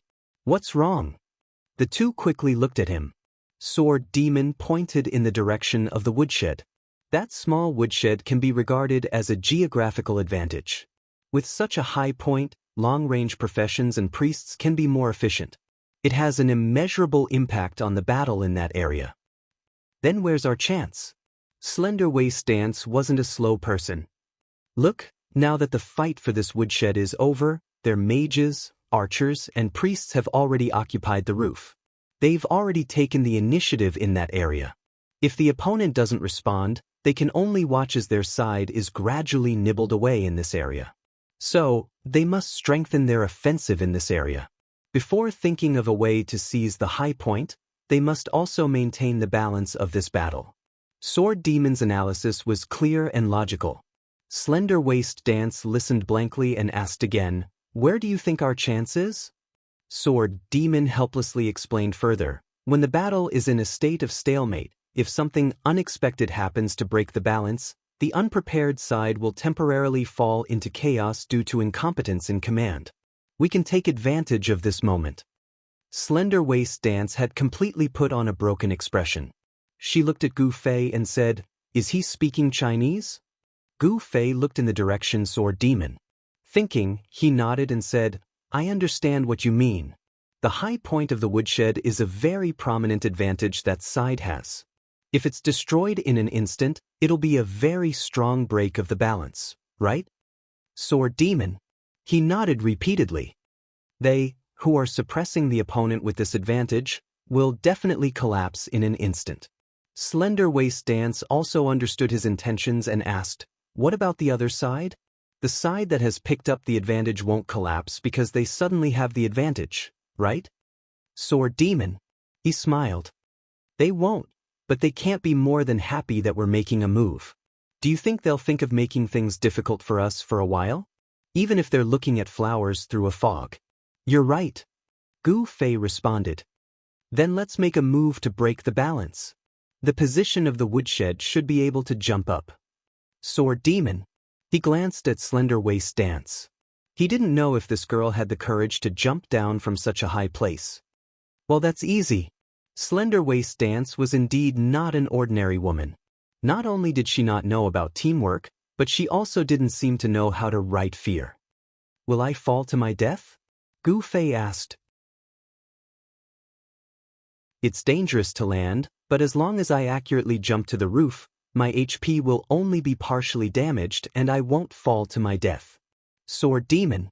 His research on the game was really comprehensive. Only a madman like him would have such detailed research on how much HP could be lost by falling from a certain height. Although the addition of points and class might not be the same, Slender Waist Dance and Sword Demon, they were basically the same profession, so Sword Demon's judgment was also effective on her. As for Gu Fei, Sword Demon, to be cautious, it was better to use teleportation to land. "Got it?" Gu Fei nodded. "Then, Qianli will go clear the monsters first, Slender Waist Dance and I will follow." Sword Demon said, "Clear monsters?" Gu Fei. He looked at him. "Sorry." Sword Demon. He knew that he had let the cat out of the bag. "You go break the balance first." Gu Fei smiled and patted him. The three of them crouched on top of the wall and approached the woodshed.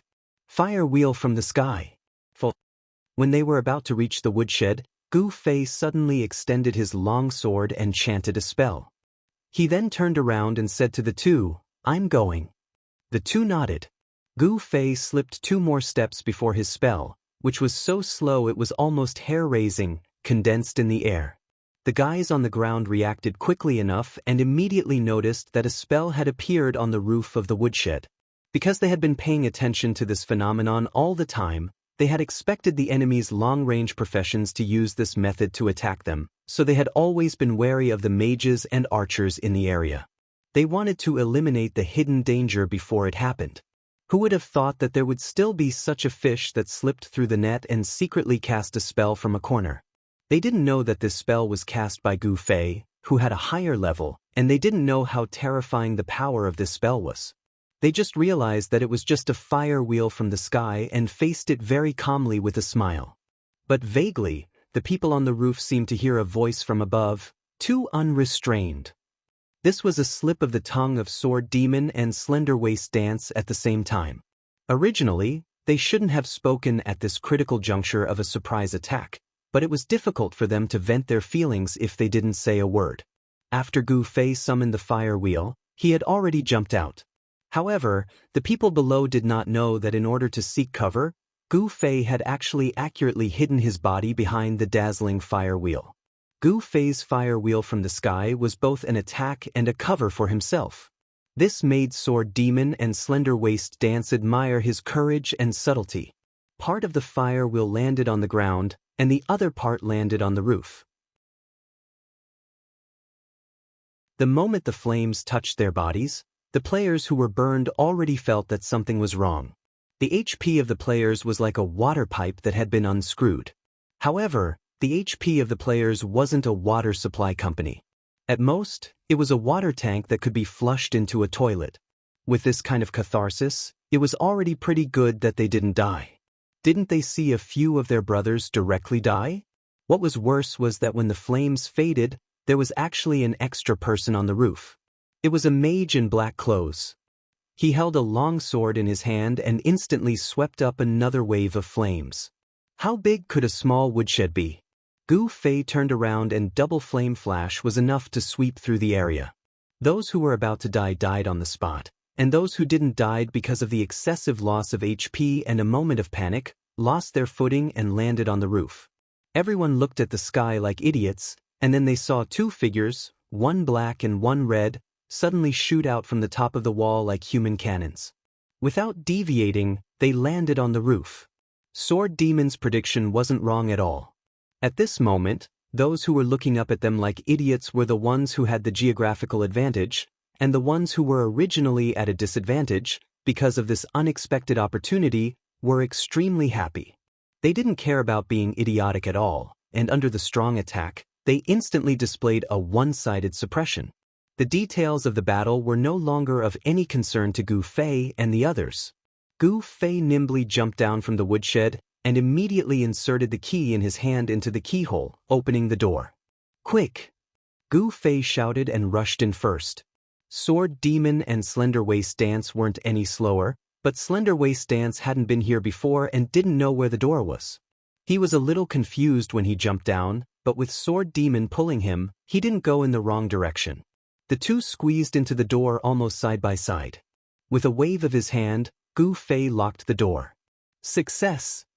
The three high-fived each other in celebration. Let's see what's going on outside. Sword Demon skillfully ran towards the hole. He also wanted to see how much impact they would have on both sides after they broke the balance. How is it? Gu Fei asked behind him. Peng peng. Two sounds rang out above their heads. It was obvious that someone had jumped onto the hut. The three of them felt their hearts clench, because this shabby woodshed looked so unreliable. Fortunately, the roof didn't leak. Sword Demon turned back and said, "Let's see which side is running up now." Immediately afterward, there were people stepping on the roof, and the dust fell toward the three. The three of them couldn't avoid it. Slender Waist Dance was quite feminine when it came to cleanliness. She said angrily, "How many people can stand on this roof? Are they done? They're probably fighting on the roof?" Sword Demon looked up. "Don't care about them, hurry up and unlock it."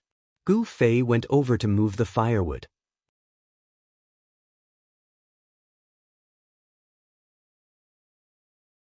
Chapter 488. The pile of firewood was quickly emptied. Sword Demon said as he moved, "No one moved it. I remember the shape we set it up." Gu Fei looked at him. "We just left for a while. We can't be careless," Sword Demon said seriously. Being serious was not a mistake. Gu Fei could not say anything else and could only signal Slender Waist Dance to start working. Slender Waist Dance, the locksmith who came from afar, showed the demeanor of a master. She waved her hand and pulled Gu Fei to the side. "Move aside. Let me do it." It was as if she was not going to unlock the lock, but to defuse a time bomb. Gu Fei and Sword Demon respectfully stood to the left and right. They stretched their necks, ready to admire the godly skill of unlocking. In the end, the process was very simple. Slender Waist Dance put her hand into her pocket and took out a key that looked like it was used to open a can of luncheon meat. She inserted it into the iron lock that locked the cellar. With a click, the lock opened. Amazing! Gu Fei and Sword Demon gave her a thumbs up. They moved closer to see Slender Waist Dance's awesome key. "What are you looking at? It's useless if you don't have any skills." Slender Waist Dance rolled her eyes at the two. Cough cough. The two coughed. Sword Demon stepped forward and struggled to pull up the cellar lid. Damn, another tunnel. Gu Fei glanced at it. He could see stairs and then a black mass. He immediately thought of the secret tunnel of Black Dragon Mountain. The shape was similar. What could it be? Slender Waist Dance was a little excited. Could it be that we can only enter the government building from here? Gu Fei thought. If that was the case, it would be very disappointing. Or should I say we can go out of the courtyard? Sword Demon suggested an even more disappointing idea. Let's go take a look, Slender Waist Dance said. Gu Fei touched his pocket and took out a torch. Sword Demon and Slim Waist Dance looked at him in surprise. Although this was a very common item, most people wouldn't have it. Local culture, Gu Fei quickly explained. This torch was an honor bestowed upon him after he joined the 9-man group. After the torch was lit, Gu Fei stuck his head into the cellar to take a look. It wasn't too deep, so he held onto the ladder and began to descend. Slim Waist Dance and Sword Demon followed behind him. The tunnel was humid and had a musty smell. The three of them covered their mouths and noses as they groped forward. It looks like a downhill slope, said the Sword Demon. Gu Fei and Slim Waist Dance mumbled something. The two of them did not want to let go and open their mouths. The road gradually widened and turned, as if it was a tunnel that spiraled downward. Finally, Gu Fei, who was walking at the very front, saw a flickering light. This was usually a sign of an exit, and this exit was so deep that it seemed to indicate that it was not a passage to the inside of the building or the outside of the courtyard. This place should be the location of some secret. Exit, it's an exit. Slim Waist Dance did not want to open her mouth to speak, so she switched to sending messages. She tugged on Gu Fei's clothes to make him pay attention. Gu Fei nodded his head furiously and quickened his pace. The three of them arrived at the exit in the blink of an eye and stepped in. In front of them was a spacious area. It was a secret room hidden deep underground. The scene in front of them caused the three of them to widen their eyes. They were speechless for a long time. What is this? The first one to speak was Gu Fei. He looked at the Sword Demon, the expert in online games. The Sword Demon's brows furrowed. He walked 2 circles and shook his head solemnly. I don't know. It's a bit disgusting. Slim Waist Dance spat out. In front of the three of them, there was a large object with a strange shape. It looked like a stone but not a stone, and it was hard to tell whether it was a crystal or not. The flickering light came from it. There seemed to be something flowing inside the object, and there were some unknown things attached to the surface. It was not an exaggeration to say that it was disgusting. Can I touch it? Gu Fei walked 2 steps forward. He did not feel anything strange with his body and wanted to reach out to try. I don't know. The two of them shook their heads. However, they used their gazes to encourage Gu Fei to reach out and try. The bold Gu Fei reached out and touched the object. It was hard and cold. Apart from that, there was nothing strange. He touched the strips of things again. They were dry and he still did not know what they were. The two of them saw that Gu Fei was fine after touching it, so they walked forward and studied it carefully. At that moment, Gu Fei retreated far away. He paid attention to the strips of things. The things crawled all over the object and then moved upwards. As Gu Fei looked at it, he suddenly realized something. This is a tree root. Tree root. The two of them were startled. They ran to where Gu Fei was standing. Look, this looks like a big tree growing on the ground. However, the roots underground are grabbing onto this thing, Gu Fei said. Such a big tree root, the tree should be very big, right? Slim Waist Dance said. There doesn't seem to be a big tree in the backyard, the Sword Demon said. Gu Fei continued to observe carefully. Following the veins of the tree roots, he found that after leaving the object, many of the tree roots twisted together and formed a knot. Then, they scattered and inserted themselves into the soil above. This might not be the roots of a tree. It might be the roots of many plants. They were tied together and then attached to this thing, Gu Fei said. Then what is this thing? The three of them continued to be puzzled. They looked and touched it, but the system did not give them any hints. Let's look around the room. Gu Fei said. It was not appropriate to call it a room. It was just a hole in the ground. The three of them looked around. Suddenly, Slim Waist Dance shouted, Here! Gu Fei and the Sword Demon hurriedly ran over. Slim Waist Dance was using her hand to wipe away the soil. A copper plate embedded in the wall gradually appeared in front of the three of them. The words on it were clear. The three of them hurriedly scanned a few lines and shouted in unison, "Water vapor absorber? Reduce the water vapor in the air?" The sword demon repeated the key words. "Does this mean that it clears the fog?" Gu Fei said.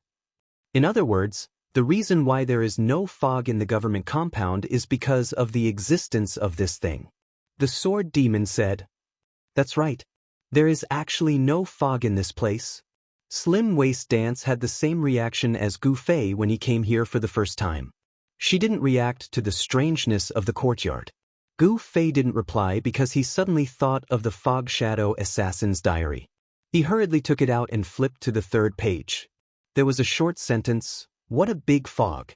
In this kind of environment, it is very easy to attack and escape. It seems like this mission will be very successful." Was this actually a hint for the mission? Was it hinting to the players that in order to assassinate Giordano, they had to borrow the weather conditions of Xia Fog City? However, there was no fog in this compound. Therefore, there was an assassin who was sleeping with his feet pointing towards the water vapor absorber? It must be like this. Gu Fei felt that all of this was completely explainable. The Fog Shadow Assassin's diary was essentially a guide to completing this assassination mission. There was a hint hidden in it that in order to assassinate Giordano, they had to first destroy this absorber and change the weather environment. Gu Fei said his own inference. The Sword Demon and Slim Waist Dance both agreed that it was reasonable. "Then how do we destroy it?" Gu Fei said. "Attack it? The most simple inference. The problem is that we are all here. We don't know how to create the effect." Gu Fei said. "Then I'll go up to the woodshed and keep an eye on it. You guys try it." The Sword Demon said. Gu Fei nodded. The Sword Demon left the cave and returned to the woodshed above. "You can start." The Sword Demon said. Double flame flash, flash. Gu Fei didn't hesitate. He immediately used a super ultimate skill. The rock was just an inanimate object, so of course it hit. "How is it?" Gu Fei immediately asked the Sword Demon. "It might take some time for the fog to form, right? Let's observe it." The Sword Demon replied. While the Sword Demon was observing it, Slim Waist Dance stabbed the thing countless times. Not even a small mark was left. Gu Fei faintly felt that attacking it directly might not be a reliable method. As expected, the Sword Demon sent a message saying that there was no change at all. "These tree roots are connected to this thing all the way to the ground. What if we cut them all?" Slim Waist Dance said. "I'll try," Gu Fei said as he teleported to the top of the rock. He used his sword to chop at the knotted tree roots. In the end, he didn't know if it was because these tree roots had been entangled with the rock for too long. They were so hard that not even a scar was left. Gu Fei jumped down dejectedly. However, he heard Slim Waist Dance yell, "Aya, look here. The content of the copper plate isn't over." Gu Fei hurriedly ran over. It turned out that it wasn't actually a copper plate.